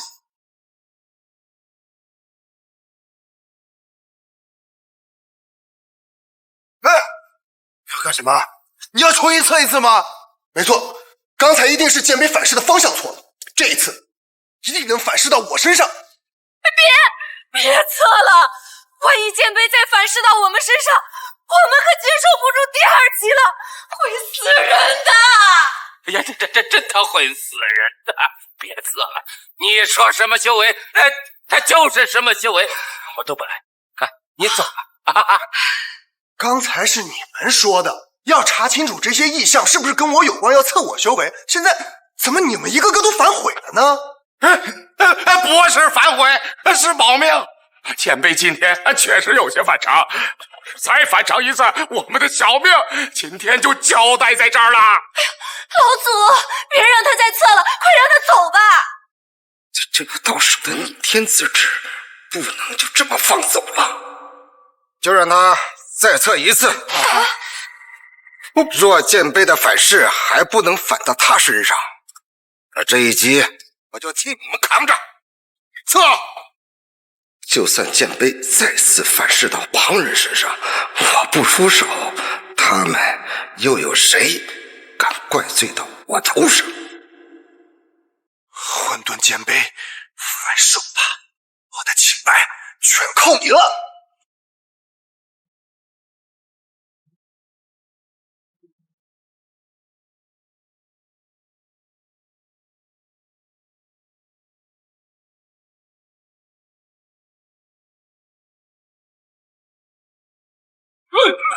那呀！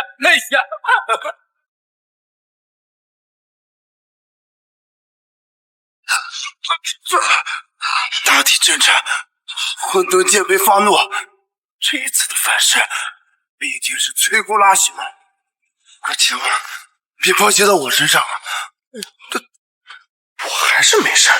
这一次反噬到谁身上了呢？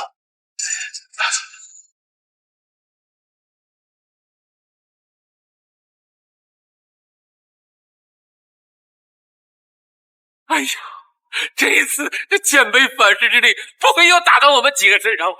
老祖，我这身子骨可不如您呐！老祖，这一次剑杯的反射之力，您可一定要替我们挡住啊！我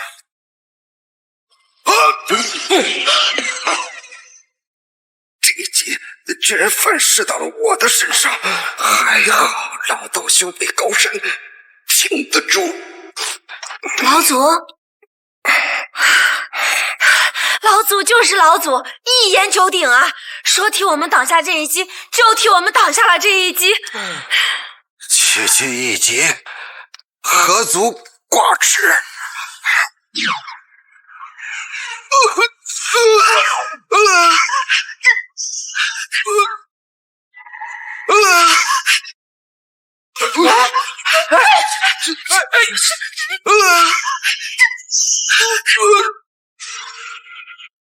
老祖，哎呀，哎呦，老祖，你没事吧？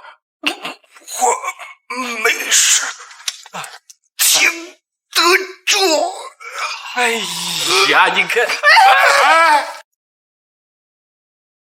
老祖，你为什么跪下了？还是跪给他？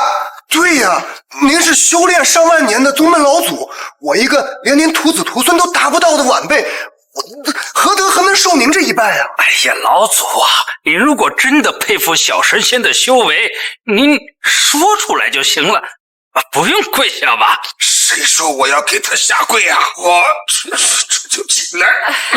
老祖，用不用我扶你啊？不用，我堂堂玄阴老祖还用不着别人来帮。区区剑杯反噬，奈何不得我。老祖，您这脸色不太好，真不需要帮忙吗？不用。老祖。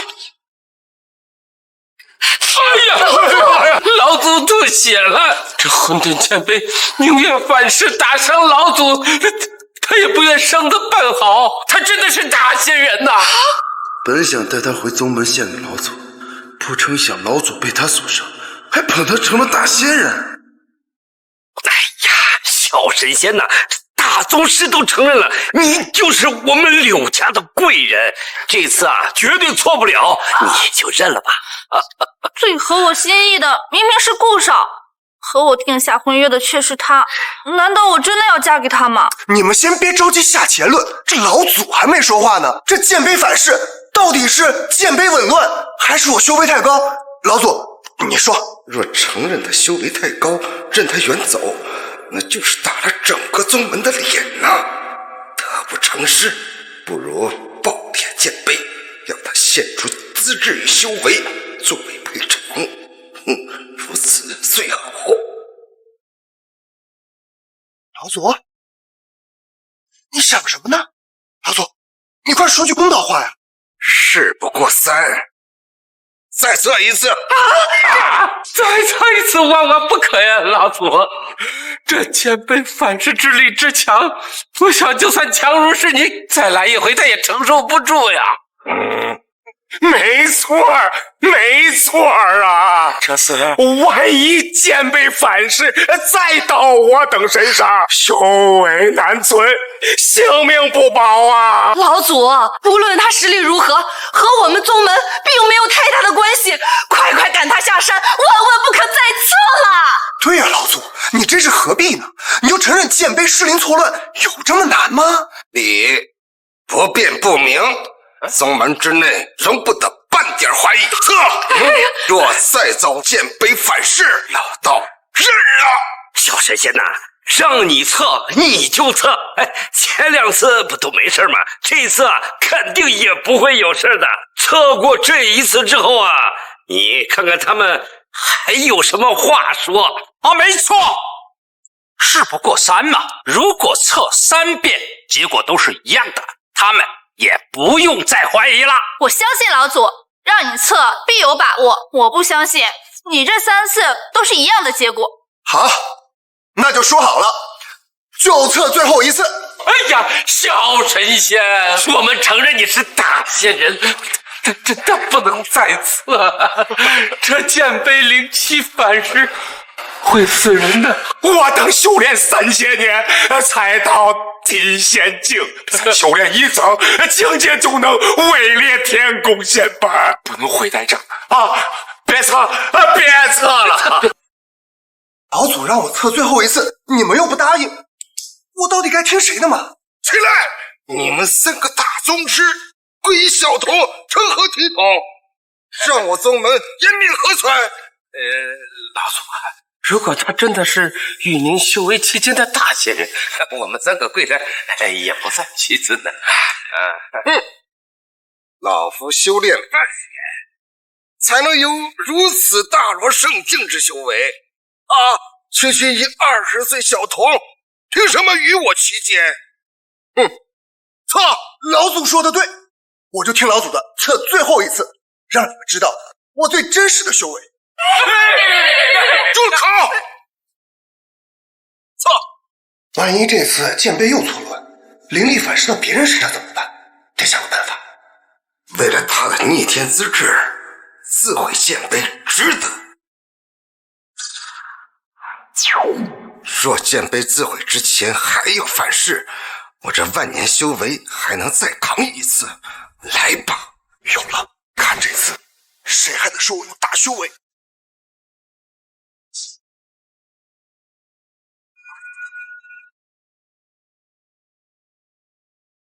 这剑杯怎么还没反应？这一次不会反噬到我身上吧？果然又错乱了，只能靠自己了。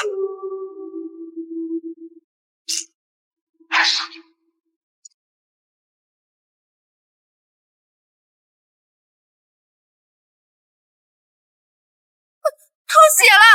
剑杯反噬终于反噬到他身上了。可是这吐了这么多的血，这也太夸张了吧！这一次吐这么多血，总能证明自己了吧？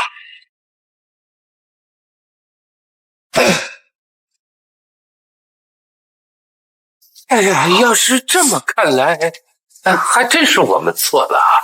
这前2次剑杯灵力错乱和他修为如何，那还真是没有关系了。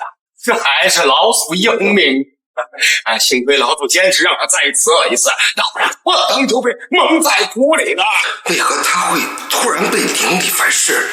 难道真是剑杯错乱？是我看错了？不会，多半是他向金蝉脱壳，故意的。哎呀，小神仙呐！哎呀，小神仙呐！这前2次明明好好的，怎么就吐血了呢？小神仙，你是不是故意的呀？小家主，我都吐这么多血了，你觉得我像是故意的吗？哎，真是期望越大，失望越大呀！这弄的是什么事儿啊？这个，走，儿子，跟剑回家去吧。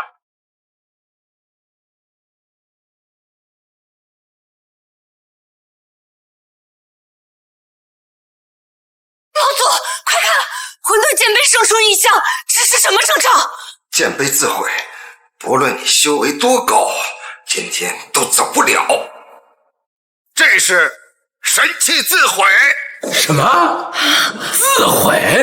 这混沌剑杯乃是上古神器，距今3万年，它怎么可能会自毁呢？老祖，一定是您看错了吧？老祖，这混沌剑杯若是在我等一辈执掌宗门的期间自毁，那我等就成了宗门的罪人了。罪人？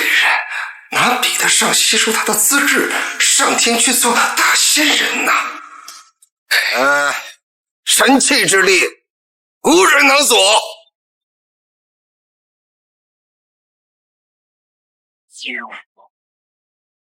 你们就这么看着你们的宗门神器自毁了，什么也不做？不是不做，是做不了啊！这神器之力，岂是我等小小仙力能够抗衡得了的？罢了罢了，神器自毁就自毁了吧，反正也没有测出小神仙的修为到底如何啊！小神仙，走回家。走，说的容易，我宗门神器因他而毁，他岂能说走就走？没错，神器3万年来也没事儿，我等触碰也曾未见一样，唯有你触碰剑杯断裂。不是，这关我什么事儿啊？从我进了这道门开始，一切都是你们逼的，不是我自愿的呀。我明白了，那漫天的金莲，通天的金剑，就是混沌剑杯对你的评价。你资质逆天，修为通天，已经超出了剑杯能承受的范围，因此自毁，所以你脱不了干系。正是，你的资质还有修为都超越了剑杯所能测试的上限，所以剑杯才不得已而自毁。你必须赔。总之，今天你不赔我们神器，我们玄阴宗的大门是出不去的。等一下，老祖，你的意思是我资质逆天，修为也超越了在场所有人，能通天？没错。本来我也不信，可是神器因你自毁，这事实就在眼前呀，我不得不信。整个玄阴宗的人都承认我有大修为，他们不像是说谎，难道以前一直都是爷爷在骗我？不行，爷爷是不是在骗我？我一定要回山门问个清楚。小神仙，听到了吧？连老祖都说你大有修为，你就认了吧！走，跟我回家去啊！怎么叫跟你回家呀？我找儿子找了20年，我现在找到了，他要是回家，也得跟我回家，怎么跟你回家呢？走，放肆！我宗门重地，是你们想来就来，想走就走的吗？哎呀，这位小兄弟，我们承认你是大仙人修为，可你大仙人，你得讲道理吧？不是啊？这神器因你而毁，那就得你赔，是吧？如果你觉得凭着你大修为可以打出我玄阴宗的话，趁早放弃。我玄阴宗弟子3万人，天上仙班100位，玄阴老祖一声令下，你绝对没有可能踏出我玄阴大门半步。你若是不服，可以上天去告，但我告诉你，就算是这天地来了，这神器你也得赔。你们都说让我赔，这神器乃是无价之宝，我这兜比脸都干净，我拿什么赔啊？小神仙，我柳家世代富贵，家底殷实，你们各位要多少钱？这可是我们柳家的大贵人呐，我都赔给你们。爹，这上古神器的价值哪是咱柳家家产能够比得了的？咱们柳家可赔不起啊！哎呀，闺女啊，咱们也总不能看着这些人来欺负咱们家的贵人不是？他闯了这么大的祸，他现在可是灾星，他不是贵人，这个忙咱柳家不帮。柳寒烟，虽然我也不指望你们柳家帮我什么，但你也不能这么说我的风凉话吧？没错，儿子，用不着他们替咱赔，你爹呀，我这些年攒了一些家底儿，足够赔的。说吧，说个价吧。哎，老头儿，省省吧，你们凡间的俗物破烂，我们玄阴宗可看不上，自己留着吧。你们要我赔偿，又说能拿得出手的都是破烂，那你们究竟要什么？当然是等价赔偿了，用同等价值的神器抵我混沌剑杯。老祖，你说这话，这不是为难人吗？哎，你们这延续了上万年的宗门，也才只此一件，这我们这寻常人等怎么可能会有啊？这玉金山也有上万年的历史，或许我爷爷手里还真有1-2件能拿得出手的神器。小子，嘀咕什么呢？我们这混沌剑杯想好怎么赔了吗？哎，你们等一下，我还真能拿出来能赔偿你们宗门的神器。爷爷，哎，这小子是不是疯了啊？赔不出神器就对天喊爷爷啊？天上能给你掉一爷爷下来吗？拿不出等价神器来，你别说对上天叫爷爷了，对我们几个叫爷爷那也不行。我冲天喊爷爷能给我神器，冲你们喊爷爷能放我走吗？你以为对天上喊一声爷爷，这上天就能给你送来神器吗？怎么，这天上有你家亲戚啊？你们狗叫什么？等我多喊几声，天上人真掉下来神器，我看你们怎么说。爷爷，哼，还掉下来神器，掉下来个粑粑。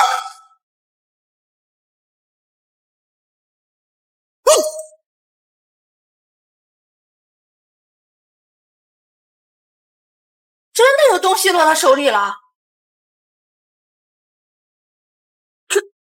这不是砍柴的斧子吗？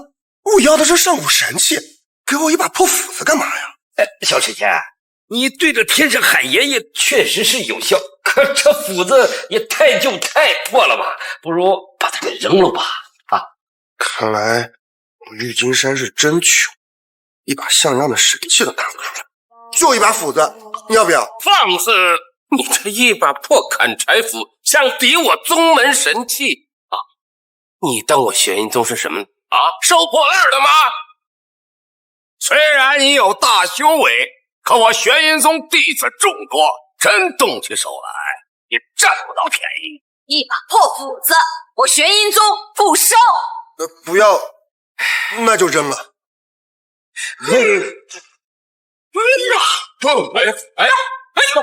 老祖，地板乃通天剑木铺就，比金刚还强3分。这是什么斧子，竟然能砸裂地板？不是吧？这不就是我几年前随手打的一个砍柴斧吗？怎么威力这么大？爷爷在上面施法了！完了，这地板都砸坏了，我是不是又要赔钱了？这到底是把什么斧子？他就算起我3000年的修为，他也砸不出这么深的裂纹呢。老祖，这就是一把普普通通的斧子，看上去没什么特别的。难道是神器不显？只有神器才有这么大的威力啊！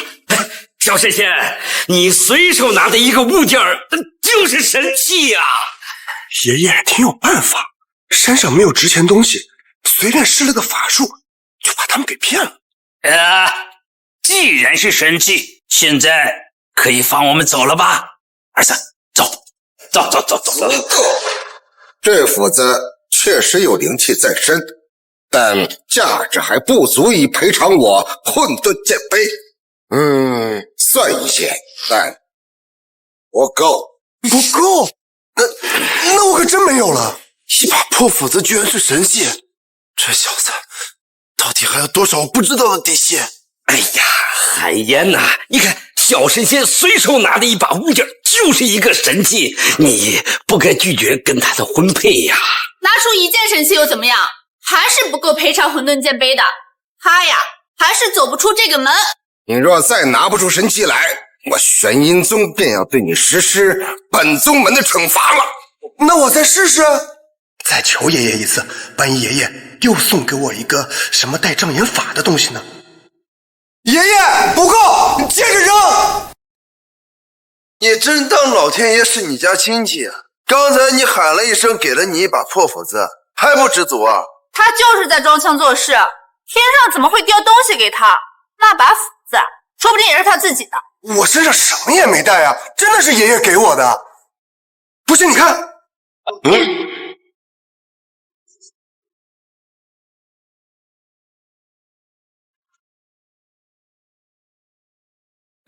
这是鸡毛掸子。爷爷，我让你给我扔点值钱的，你这都扔的什么呀？你可要把我给害惨了！什么破烂东西都往我们玄宗里拿？你真把我们玄宗当菜市场了？让你拿出与混沌剑杯同等价值的神器，你拿的都是什么？你搞什么鸡毛？我没搞鸡毛啊，我也不知道为什么会给我个鸡毛掸子。这还是我养的那只鸡。哼，老祖，我看这小子他是拿不出什么神器了，不如就拿他这一身的修为与资质来配。我也正有此意，结合他的修为和资质，我可破天道境，可修复剑碑。你们要拿走我的资质跟修为，那我不成了手无缚鸡之力的傻子了？哎，不行！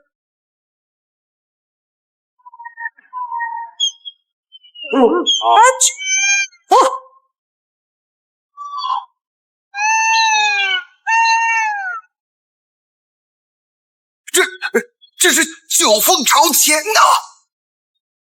这是九凤朝前呐！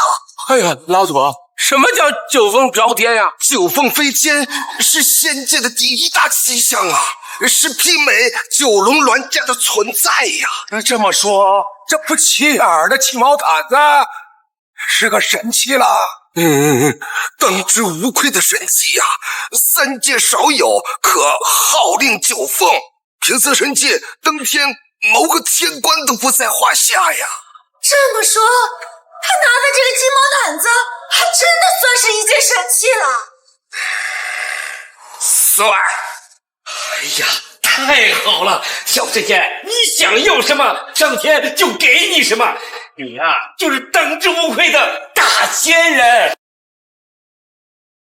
九凤朝天，我一共就养了9只鸡，难道都成凤凰了？不能吧！儿子，这么高兴的事儿，你怎么不乐进来呢？是吧？这2样宝贝足够陪他们的混沌剑杯了吧？足够？哼，还差得远呢！除非凑够10件同等于九凤朝天的神器，才算足够。就这2件，多半已经耗尽了他所有的运气。10件，妄想！小神仙，要不你再试试，你再对着天上再喊几声，万一再给你掉下几件神器呢？砍柴斧、鸡毛掸子，狗屁神器！肯定是爷爷在这破烂上加了障眼法，骗过他们的眼睛。既然他们看不出，那就让爷爷多扔几件。爷，等一下！这天上不会无缘无故的就掉落神器，我怀疑呀，这神器就是你自己的。怎么可能是我自己的？我这身上也没处放啊！不信你们可以搜我的身。凭你的修为，身上藏几件东西，以大化小，还不是轻而易举的事儿？没错，要是你自己的东西啊，神力再强，那也是俗物。只有这天上给的，那才是神器。不如让我试一试，他喊一声爷爷，老天就给他掉一件神器。如果我喊一声也能掉下来神器的话，那就信他；如果不能，那就是他在胡搅蛮缠。准！你试试，你配吗？什么话？论仙缘我不输你，论颜值我也比你帅得多。如果老天真能掉神器的话，你行，我凭什么不行啊？我喊爷爷给我掉东西，那是因为……不用解释，实践出真理。这天上到底能不能掉下来神器，我喊一嗓子不就知道了？傻蛋，你又不是爷爷的孙子，就是喊破喉咙，爷爷也不会给你扔东西的。爷爷！哈哈哈哈！真的有东西，真的掉神器了！哈哈哈哈！不过这黄黄的、黏黏的，还臭臭的，这是什么东西啊？这到底是什么东西啊？不管是什么东西，老天降下来给你的，一定比他的贵重。这天上还真能掉东西啊！少卿，你快看看，这到底掉的是什么生物啊？宗师，三位宗师，弟子才疏学浅，看不懂这是什么，要不你们看看？也好啊，少卿，你这资历尚浅，天上神物不识得也很正常，让我们替你看看啊。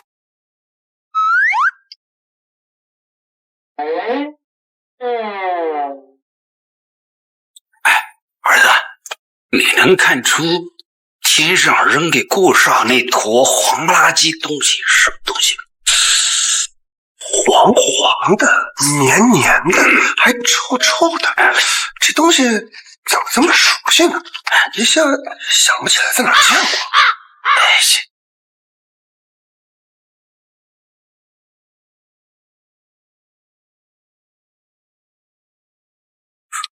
微臭，像药材，难道是仙药？这有颗粒感，像泥沙，难道是天河之泥？微滑微润，像护肤甘霖凝成的结晶。三位宗师，你们一人说了一种，那这个它到底是什么呀？有没有他那个神奇之前呀？亏你们还是修炼1000年的道者，连这点见识都没有。去看，让我来。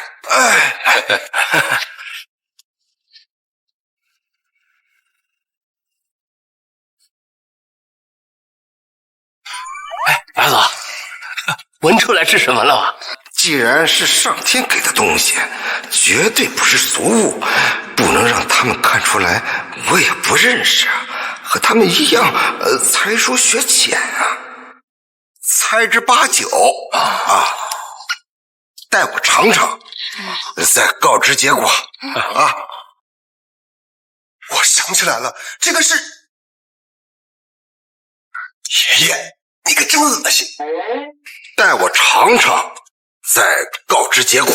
哦，那按照老祖的方法做，那我们说不定也能尝出来是什么呀？要不我们也尝尝？老祖和师兄都尝了，我也尝尝。一起吧，我也来尝尝，看是否能品出是何物。如果这真是仙药或是琼浆结晶，他们吃了我不吃，那岂不是亏大了？我也尝尝。等一下，不是你喊什么呀？你也想吃啊？我告诉你，这上天给的好东西没你的份儿。你确定这是好东西吗？我可不想吃啊！我只是好意提醒你们，他可能……你提醒什么？老祖自有老祖的判断，老祖的事情还需要你提醒吗？也许老祖的判断是错的呢。放肆！老祖职场仙门8000年，从未做过错的判断。你有什么资格来评判老祖？老祖身份岂是你可以评判的？快给老祖道歉！我只是好意提醒你们，他不能吃，他可是……够了！我看你就是嫉妒我们，这个一定是上天的好东西，你自己吃不到，还不想让我们吃啊？哎，莫管他，只管尝我们的啊！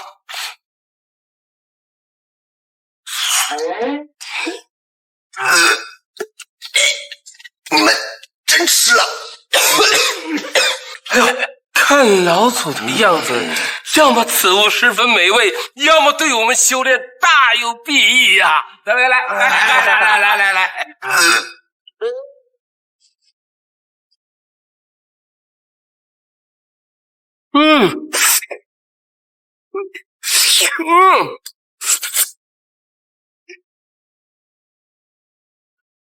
它这个口感呢，非常的绵密，有一股淡淡的榴莲香。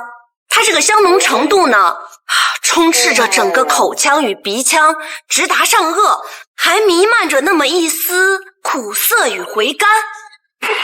小师姐，我看这东西黄黄的、黏黏的，这怎么像我每天拿出的那个无辜的产物啊？没错，我看着也像，就像我便秘时拉的那坨黄不拉几。我到底要不要告诉他们呢？告诉吧，肯定招来报复；不告诉吧，过意不去啊。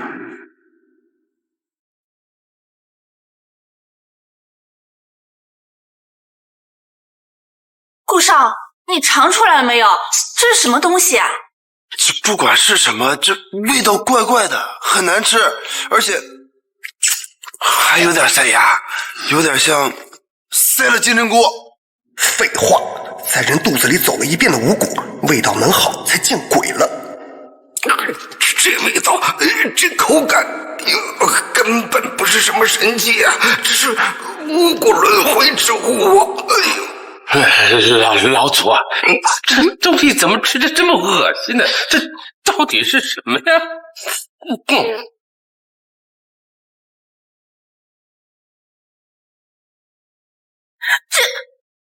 这不是五谷轮回之物吗？五谷轮回之物，我吃屎了！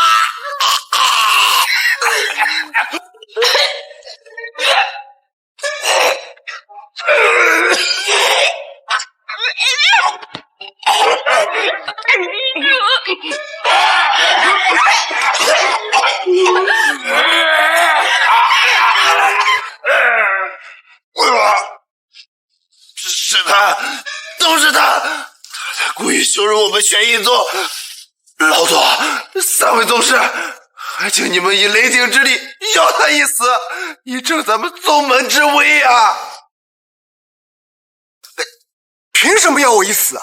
我已经提醒过你们，那个不能吃，是你们非要吃。没错，我儿子说了，那玩意儿他不能吃，真的不能吃，你们非要吃，怪谁呀？是啊，这次小神仙的的确确没有错，是没错。那我玄阴宗集体受辱，这事怎么办？不管他有没有提醒，我等受全都是因为他逃不了干系。请老祖出手，赐他一死。好，众议难违，今日将集玄阴宗全部之力，取你性命。那可不行，我这次下来是来退婚的，我还要回山上跟我爷爷继续修仙呢。小神仙，你说什么？退婚？你说错了吧你？玉京先生给我的消息是你下山是来结婚的。我爷爷说的是反话，他是为了激励我，让我不要贪恋红尘，要心无杂念，一心修仙。儿子，你这修为呀，一个人可以单挑他们整个玄阴宗了，你还修什么仙呢？你是吧？不是，你们都说我修为高，可我一点感觉都没有啊，所以我要赶紧回玉京山找我爷爷问个清楚。哼，今日不留下你的修为、资质，还有你的性命，哪儿都去不了。神阴老祖，好狂的大话！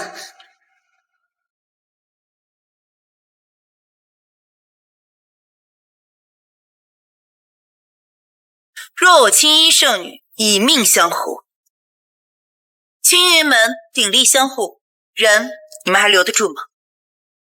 青云门青云圣女，我玄阴宗要杀的人，你青云门保了？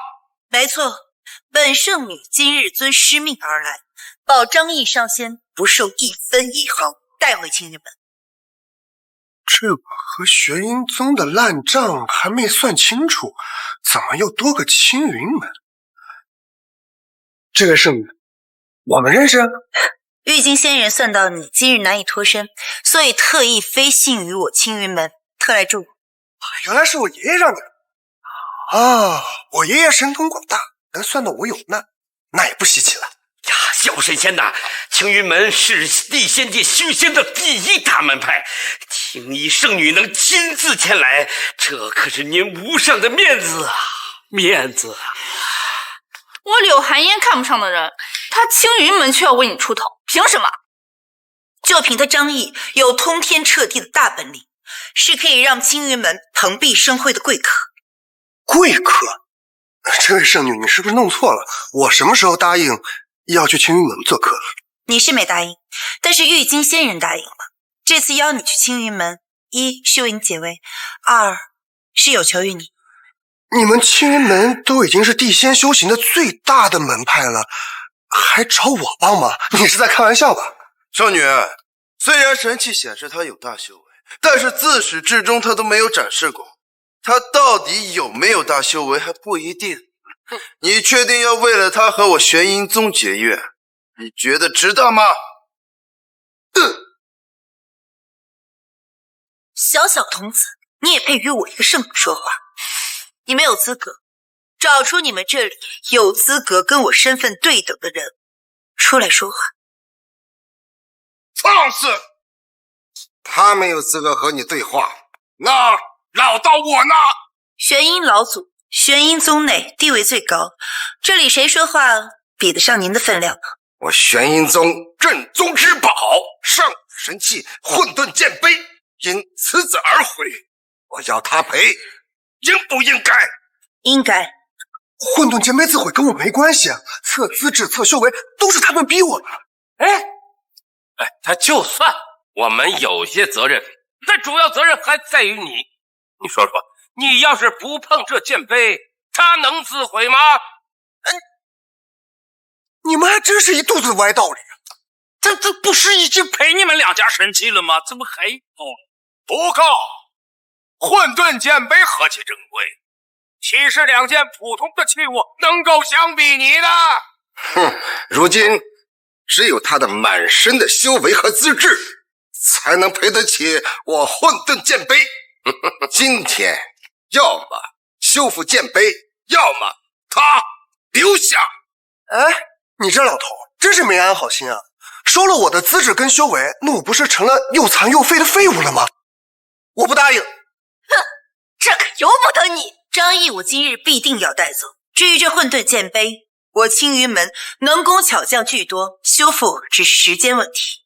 若是被他把人带走，我这一番筹谋就付之一空了。我若不答应呢？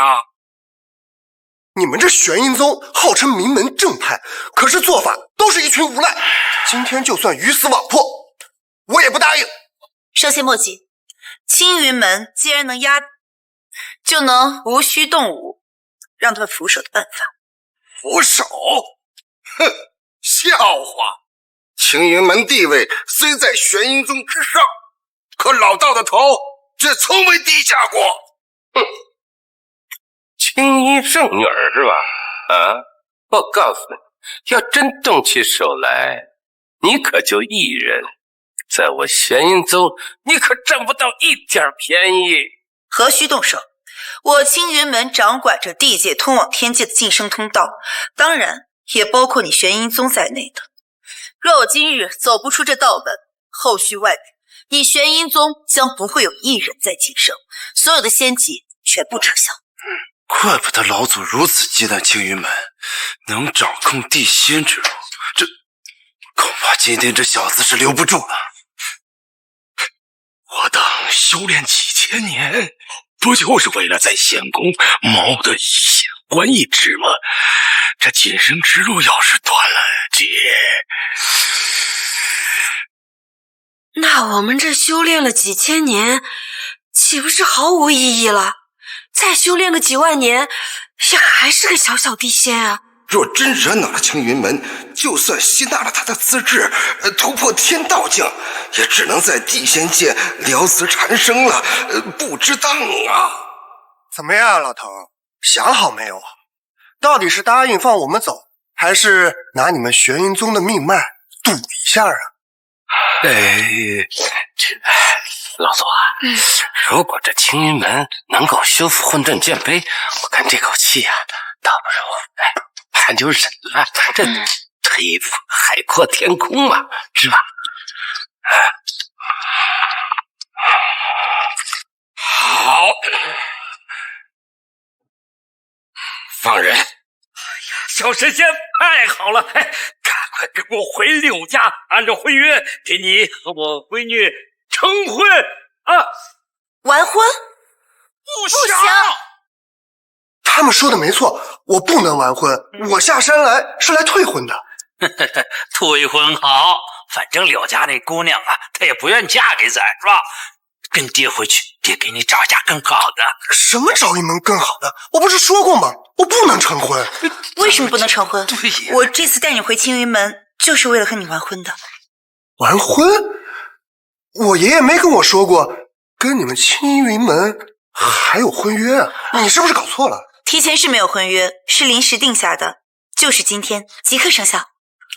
这样最好，反正我也没看上他，他入你青云门，而我与顾少婚配，两全其美。刘寒燕，虽然我不喜欢你，但是我要提醒你，你这个意中人可不是什么好人呢。上仙说的不错，据我所知，这位顾少借着婚约之名，已经骗了9位妙龄少女，供玄阴老祖采阴补阳修炼使用，而你是第10个。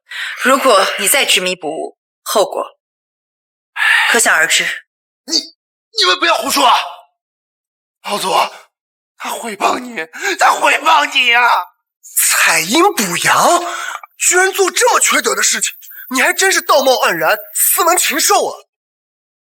这老祖修炼万年，现在还能与日俱进，容颜不改，难道他真做了什么伤天害理的事儿？这要是真的话，玄玉宗的脊梁骨还要被人戳断了。这青衣圣女都说的这么不避讳了，老祖也没有再反驳，看来这事多半是真的了。他们说的是真的吗？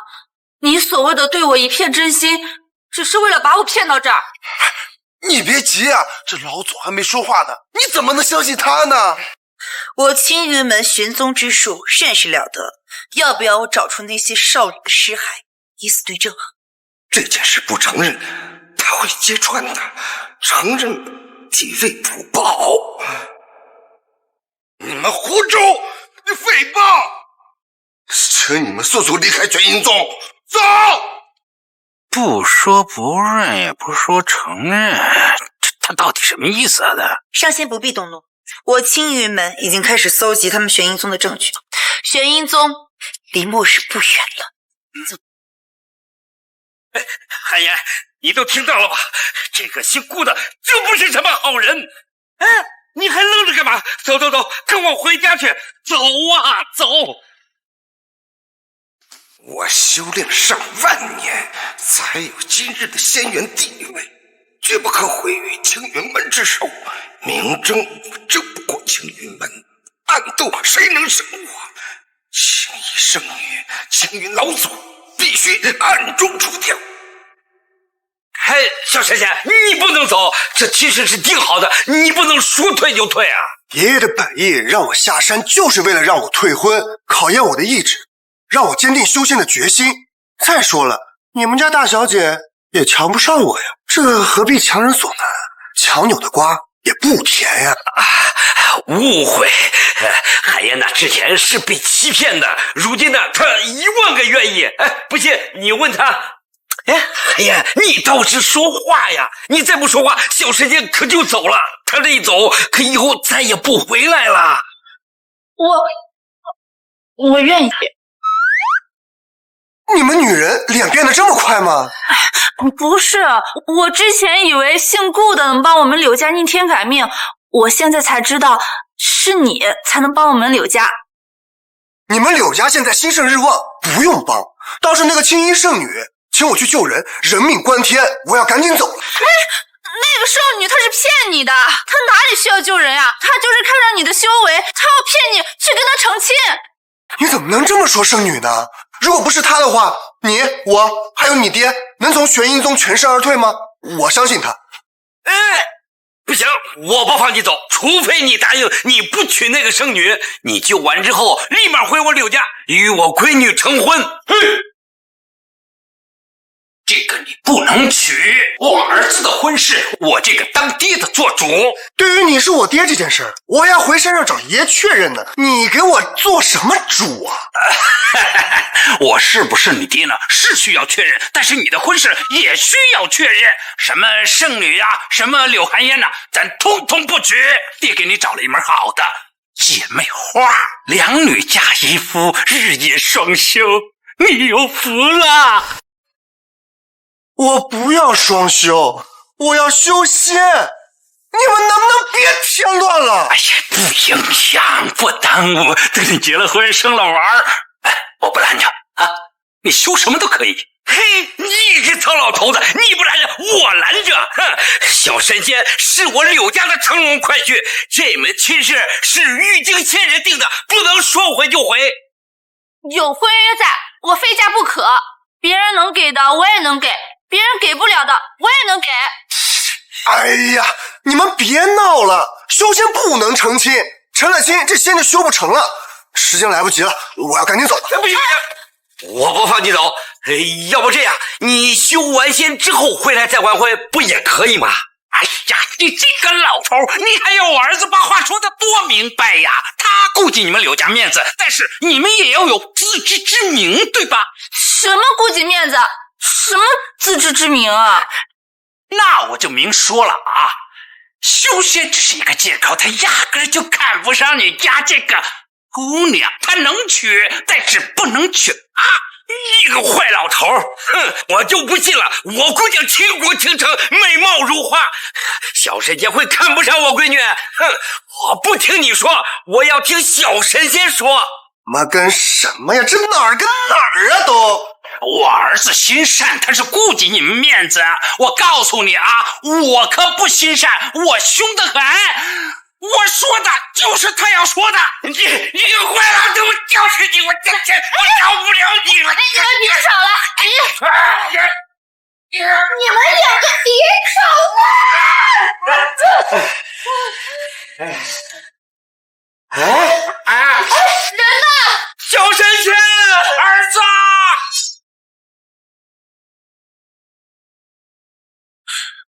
圣女怎么约我来这种地方？怪怪的，好香啊！上仙，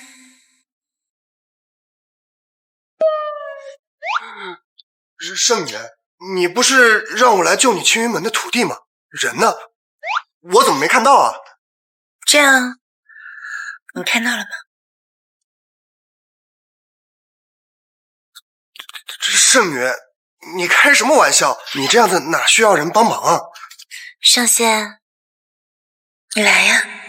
男女授受不亲，咱俩不能离这么近。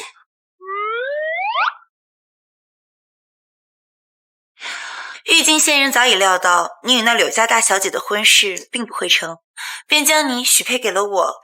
咱们以后就是一家人了，还谈什么男女授受不亲啊？许配？玉京山不要我了？你我婚配之后，玉京山跟青云门便是一家，你想去哪儿都可以。哎，圣女，我不是这样的人。怎么？难道是本圣女不够美吗？还是我比不上那柳家大小姐，让你动心？不是，爷爷说修仙之人不能破童子之身，破身了就修不成仙了。不是我不对你心动，是我不能动心。修仙？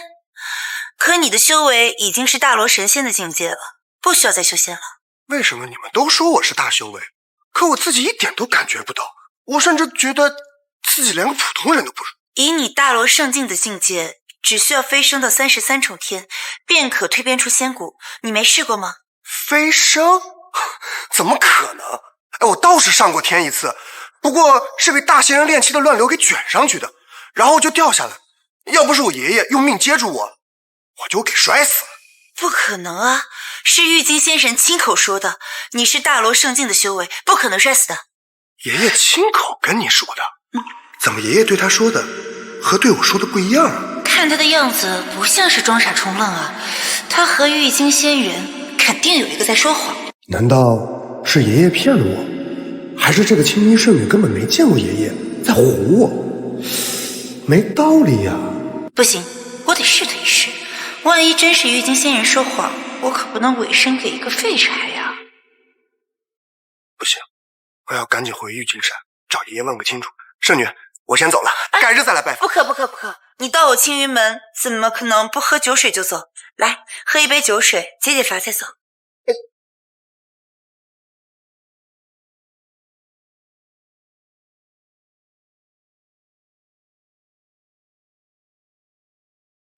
我不会喝酒，爷爷说酒是害人精，喝醉了容易犯错误，把持不住。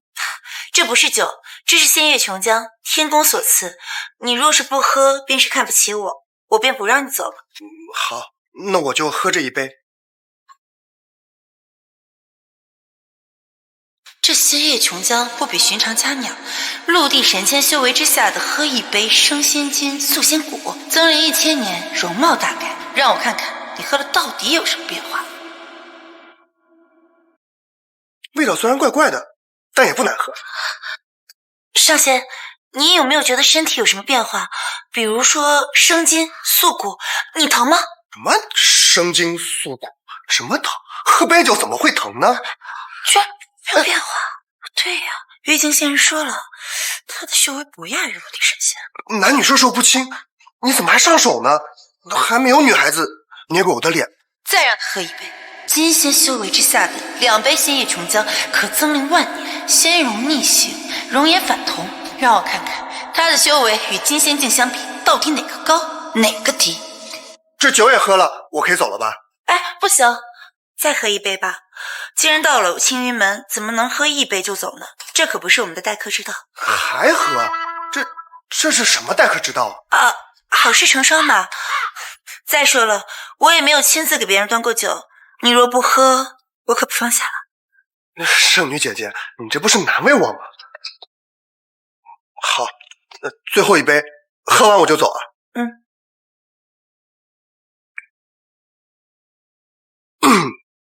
上头了？还是没变化。难道他的修为在金仙境之上？这酒有点东西啊。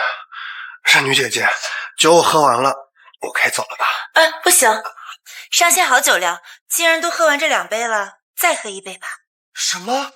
还喝？圣女姐姐，我喝不了了，我已经晕了，再喝就要醉了，我就回不去玉京山了。哪那么多废话，喝吧你！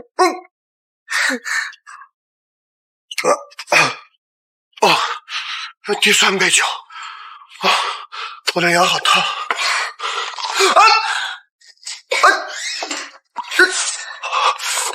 你干什么？强行灌我酒，还咬我手！你们青衣门圣女就这么野蛮吗？天道境，你果然是天道境的大神，虽然修为不明显，我有救了。天道境？什么你有救了？不瞒上仙，我本是山中一只小龙，得仙缘化成人身，入仙门做了圣女，历3000年雷劫破功，若没有大罗圣境的仙人为我自补仙力，我将化为原形，再难成仙。现在只有你能救我了。什么小龙蛇？什么救你？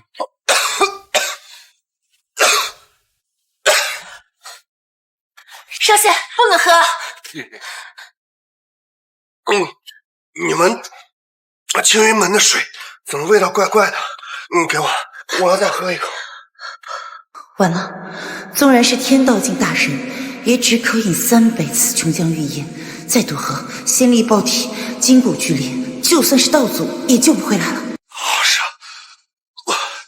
我身体像是有一团火在燃烧。完了！仙叶琼浆已经开始在体内发作了，唯一能救我的上仙也要死了。舒服。上仙，你有没有觉得你身体里有一种筋骨破裂、五脏灼烧的感觉？没有啊，我现在舒服得很。不可能啊！当年我青云门唯一的天道境大神也只可饮3杯，便浑身烧灼难耐，他喝了整整1壶，怎么会没有半点事？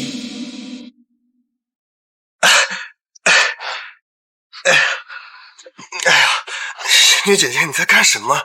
好痒！这仙液琼浆在他体内居然一点作用都没有，居然完全被他的仙力给压制。能做到这一点的，只有是他完全已经超越了天道境，完全超越了道祖。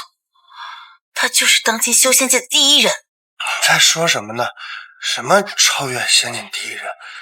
你在说我吗？没错，就是你。我现在终于知道为什么玉净仙人要把你骗下山的原因。表情严肃，说得很认真，我差点就信了。我这酒也喝完了，现在我要走，你不能拦着了。少仙，你现在是我唯一的救命稻草了。我知道你要走，但即使你要走，我请你救了我再走。你要是外伤，我还能治，可是你连病根都不知道在哪，我怎么治？寻常的手段对我来说根本就没有用，唯有与上仙双修，方能救我性命。上仙，你愿意吗？我双修？不行，肯定还有别的办法，让我想想。过了今晚，我就要现出原形了。我知道你有别的办法，可是我真的来不及了。是你想办法就想办法，你脱我衣服干什么？你不是说你热吗？我帮你凉快凉快。可是我怎么感觉你离我这么近，我更热了呢？我们青云门啊，有门独门秘法，专攻清热，一会儿就不热了啊！我来帮你。你传功就传功，上床干嘛？地上不行吗？地上多凉啊！走，跟我上床去，我给你体会一下什么叫做一条蛇的服务。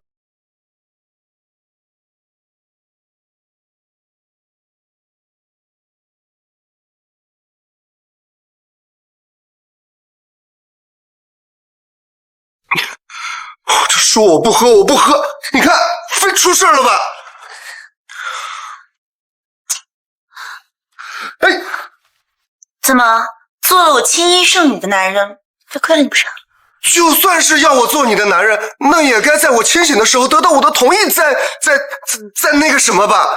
现在我这婚还没退，这要是让柳家的人告诉我爷爷，那我爷爷非打断我腿不可呀。这还不简单，我现在就去柳家把婚书抢过来给毁了，那不就行了？毁了婚书？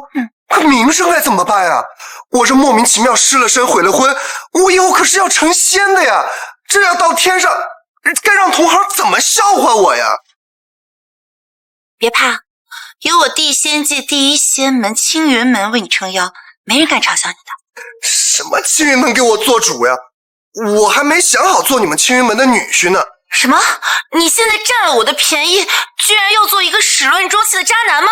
姐姐，是谁占了谁便宜啊？我说我要走，你不让我走；我说我不喝酒，你非要让我喝酒；我说我不脱衣服，你还给我8个金光。现在你说我始乱终弃，反正我是不会始乱终弃的。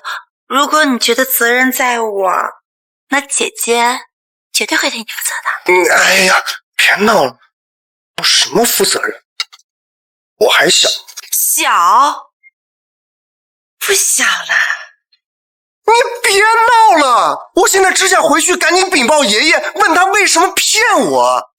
你可以回去，但是呢，你必须向我保证，你要跟柳家断婚。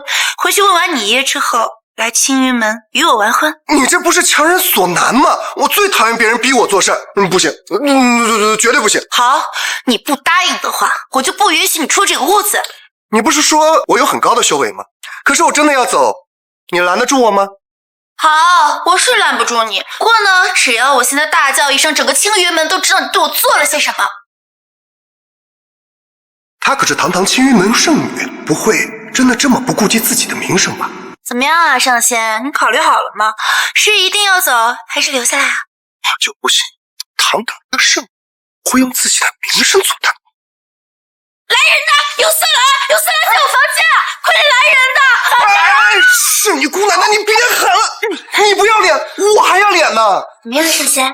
你现在考虑好与柳家退婚，然后去见了你爷爷，回青云门跟我成婚了吗？你怎么能确定？就算我现在答应你了，我出了这道门，会再回来呢？哈，我早就知道你会这么说，所以呢，我提前准备好了婚书，必须在上面给我签字画押，这样呢你就可以走了。走了之后呢，我也不怕你跑，因为就算你跑了，我会拿着这个婚书去玉金山找你爷爷。你呢不怕我，总该怕你爷爷吧？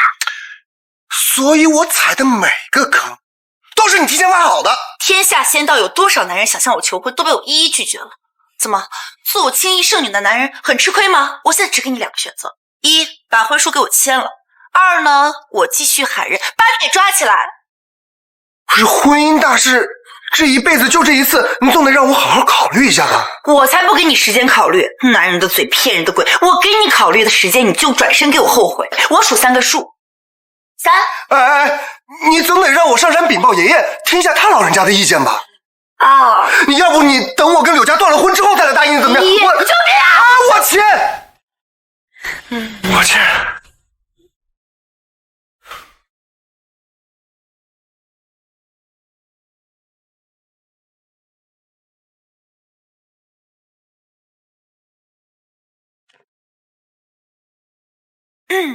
好了，你现在可以走了。唉，不管你去哪儿，你可都是我青云门的女婿了。怎么跟爷爷解释？还有，那个人如果真是我爹的话，该怎么办？哎，对了，忘了跟你说一句，我青衣圣女的住处啊，可是独门独户的，别人呢不可能进来，所以交错喉咙，别人都听不见哦。你耍我？傻的就是你。哼！总算是回来了，爷爷把我骗得好苦，这次我一定要问清楚，爷爷到底为什么骗我？哎呀，现在这个小兔崽子应该已经当上青云门的女婿了。哎呀，这成家立业就不会回来打搅老头子我了，舒服。爷爷，爷爷，什么？小兔崽子回来了！